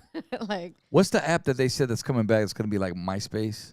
That was recently, a couple weeks ago. Damn. It was What is supposed to it? be- I would love to somebody know. was a full was- circle MySpace moment. yeah, kind of where you could design your own page again. Do your and own do HTML this and codes. that. Yeah, And MySpace was too crazy at that point, man. When they started doing all that. That was awesome. It was such a good era. yeah, You'd have to just get your own website and the ringtone Customize flip it. phone. The ringtone. The Oh, the sidekick. yeah. Oh, now we talk about devices. That was big when you were able to get on MySpace on the On the sidekick Kick. back Oh, then. Yeah. hell yeah. Shit, Ice. Hey man, Yo. I appreciate you coming out, brother. I mean, there's a lot of stuff. I think I Shit. hit everything, man. Was it Appreciate ever, you, uh, man. Entrepreneur. Was it ever like hard for you to make the transition from, being the radio DJ to the club DJ to doing like getting into the corporate world where, now you got to provide the microphone, the corporate music and stuff like that? Was it ever a hard transition or? It wasn't a hard transition because that's how I started, man. I started doing mobile DJing, Right. So like, yeah, I was doing weddings and quinceañeras and birthday parties and parents, holiday parties or whatever, So I was doing all of that already. But I think it's more like the ego, like, oh, I was a radio DJ and now I got to go back and do this. So it was just kind of like, oh, I'm kind of downgrading myself, but like, That's where it's at. no, you just got, but now that's where it's at. The money is all in that type of stuff. Like doing those weddings are like so much crazier nowadays than it ever was 10, 15 years ago. Like people spend so much money on. They're paying for the show, as you would say. Yeah, get they're that paying good. for Is that that right? Quality. experience or that presentation or they're flossing how much money they got or something like that. I don't know, but yeah, it's just crazy, the kind of money that they're putting into weddings. Like when I found out like people are paying more for a cake than they're paying for me, I was like, what the fuck? That's true. No, that's so Bet, true. yeah. That's so I true. was like, what the? Ain't that What's some in shit? that With the game? flock. Yeah. Ain't that some shit? But Is- that's Yeah. real though. Like some people will pay up the yin yang for some cake or for some seat covers or something like that. Then Or a table. and they're always trying to cut the DJ's rate, And we're the freaking most important part of a wedding. Say it again. Why What do you is talk that? about most when you leave a wedding the next day? They The talk music. about the party experience, what the fun they had, the fun, dancing, the the DJ, whatever, and the food. and the Yeah. food. Right. The They food is don't. They don't good. remember the cake. They don't remember the seat covers or whatever flowers Crazy you got. said you know? that. Fucking People pay more for flowers than they'll pay for the entertainment. But I feel like that's what matters. A lot of people, oh, dude, he's expensive. But it's like, no, like, because this is what we do. And this is what, gives gives you the experience. So Exactly. that's why, Right. we're not charging you because we want to charge you this much. But you can go and hire a $100 DJ, but he ain't going to give you the same experience that I'm going to give you. Or, stuff or like that. You go and you go and hire your uncle or whatever, and he'll do the job, but he ain't gonna do the job that Danny Boy does. Yeah. It's not just playing music either. You got to be a really great MC. You got to be on it, There's checking 2 in in with 1 the on client, it, like yeah. just a bunch of things now that you got to follow up with, from the coordinator to the music to making sure that everything goes smooth. But You got a whole and they don't itinerary. understand. they that don't part. understand They that don't part because understand they're that just so part. focused on, oh, it's just the DJ, boom, boom. But Are you still active doing DJs and like weddings, private parties, and all? I mean, I'm still active doing all kinds of events, but a lot of my gigs are on the corporate end and things like that. fucking It's a guy, corporate king right elite here, level bro. Over here. corporate king. No. Shit. Forgot who we had sitting I next know. to us. Yeah, I'm sorry. Shit. That's cool. Yeah, That's nah. so dope. Goals. So is it an ego burst then for you to go from radio to go DJ in a backyard boogie or something? I mean, Would you not do it? I mean, no, I obviously would the do it price if it. is right. No, I had no problem doing a backyard boogie if I knew all my homies or friends or people that I grew up with. Or, Vibes, like now it's a family thing. it's a family thing, Yeah. But if it's strangers, I don't know them unless they gave me that good vibe. Like I would think twice, or I would just like pass it off. Even if the money was good. Well, for a backyard boogie, I'm like, oh well, my homie's available. I'm not available that night. He's a family He's a man. veteran. No? He ain't got to do it. Yeah, money ain't everything. Hey, I want to learn some Pool to shit. get Icy Ice, fool. Huh? So you gotta have the pool to get Icy Ice. Have the pool. I'm a beat junkie. That's fucking dope, dog. Smart. But that's true though. Like just being in, even myself experiencing that. Like you're right though. Like sometimes it's just not for you. You got to pass it on to the little homies. Sometimes when you're talking to a person that's a potential client and they're just asking you too much, you already know they're gonna be a problem, man. Yep. You already know Because they want That's this, good they to want know. that, they want that. Talk about that. I mean, so you meet with a lot of, I mean, I'll meet with a client, and if they're just a little difficult on the initial calls, I'm like, I don't know. Like, I don't know if I'm a fit for your event. I can recommend this person or whatever. Right. True spit. I had somebody hit me up the other day. They were like, yo, ODM, 4th of July, I want you to come do my party and this and that, whatever. And I'm open to it. Yeah, You know what I mean? I'm like, okay, you want Lighter Shade to perform? You want me just to come DJ? Like, You're right. like Snoop DJs Yeah. and then he performs. Yeah, like same exactly. shit, type shit. So I'm like, all right. Yeah, okay. Well, how much you? I go, well, here's my price for this. Here's my price for this. And she's all, okay, so is that the DJing and performance together with that price? I go, no, look, and like you have to like really be detailed. Got a detail. And Yeah. spread. No, it's this for 4 hours, or it's this, for 30 minutes, or this, whatever. Okay, my husband, can you, my cousin husband has a couple more questions. That's too much back and forth. And Too much. first of all, I feel like, not that I'm too good to be answering emails, but this is why I know why people got managers or people got booking. Exactly, Like yeah. to do that. So you get to be the Suja bad to, guy or good you guy. got a Suja to handle all that. Man. Yeah. Now I Get know the fuck why. out. You know what I'm saying? Fuck yeah. So But that thing, like a lot of people don't understand that part. Sometimes yeah. it's just okay to explain to them, like, hey, unfortunately, like you said, sometimes this just ain't for me, but I got somebody else, Yeah. yeah. and that's that. Like, sorry. 'Cause, I mean, some of those clients already, if they're already given that kind of vibe and that type of feel, like when you're just barely talking to them about the party, Yeah. they might not be a good fit, and Yeah. they'll give you just the runaround or throw extra stuff on you Yeah, on the fly. last minute on the fly, and you're like, oh Wow, man, no, I you don't have know, that man. too, huh? And you feel obligated I've had a to lot do of that it. happen. Yeah. And sometimes too, depending who it is or whatever, but like sometimes it's always like keeping the relationship because you know that you're gonna get that callback. So Yeah. like just picking and choosing is what it's about. But like you said, Worse is like, got the oh little hey, homie. I got a party. I want you to DJ, and yeah, it's only like such and such clients and this and that, and then you're like on that frame of mind. Okay, you charge them that much, and then boom, next thing you know, they're like, oh well, like we have a small performance. We need a mixing board. 5 mics and this and that, and like that wasn't part of the stuff that you told me. I was just gonna be DJing, but now I need to go set up this and this, and I try and throw in the extra, and like you can't just bring that, and I'm like, Oh, no, nah. that's extra. Yeah, they add it at the end when you're already, They throw it all in later, and I'm like, no, you got to pay extra. and it's true because it's extra stuff you got to That's why you bring. got to be upfront with everything, man. Up front with Straight up. everything, yeah. Well, shit, man. Ice, I appreciate you, brother. Coming. Any other questions for the legend? I think I'm good now. I mean, shoot. Y'all That good? was my question, the transitioning, because Oh, it's, yeah. it's true. Like when I started, in the radio, boom, I was like, oh, cool, I want to be a club DJ, boom, boom, whatever. That's your frame of mind, right? No, like we Yeah. talked about it when I went over, but like, I hung around certain people and started seeing the game and started seeing the club scene and the bar scene and stuff like that, and then got into the corporate, and then eventually built my, my little, okay, I understand what I need to be doing now Right. if I want to be as a career. Mm-hmm. So, it's just different people adapt to it differently. There's those club DJs that are doing the clubs, and then there's people like us. Yeah. So Exactly. And it's preference too. What you want to do. Like some people don't want to do backyard boogies. Right, and that's cool. Honestly, I don't like doing. I'm not saying I don't like doing them, but there's just a lot that goes involved with doing weddings. Yeah. And I get it. You can get paid more doing that. You can because you're doing more. But I'd rather not. I'd rather just do. I'm a backyard boogie type dude. I'm 40 and over. I'm there. Fucking. You see what you get on TikTok, man. Come on.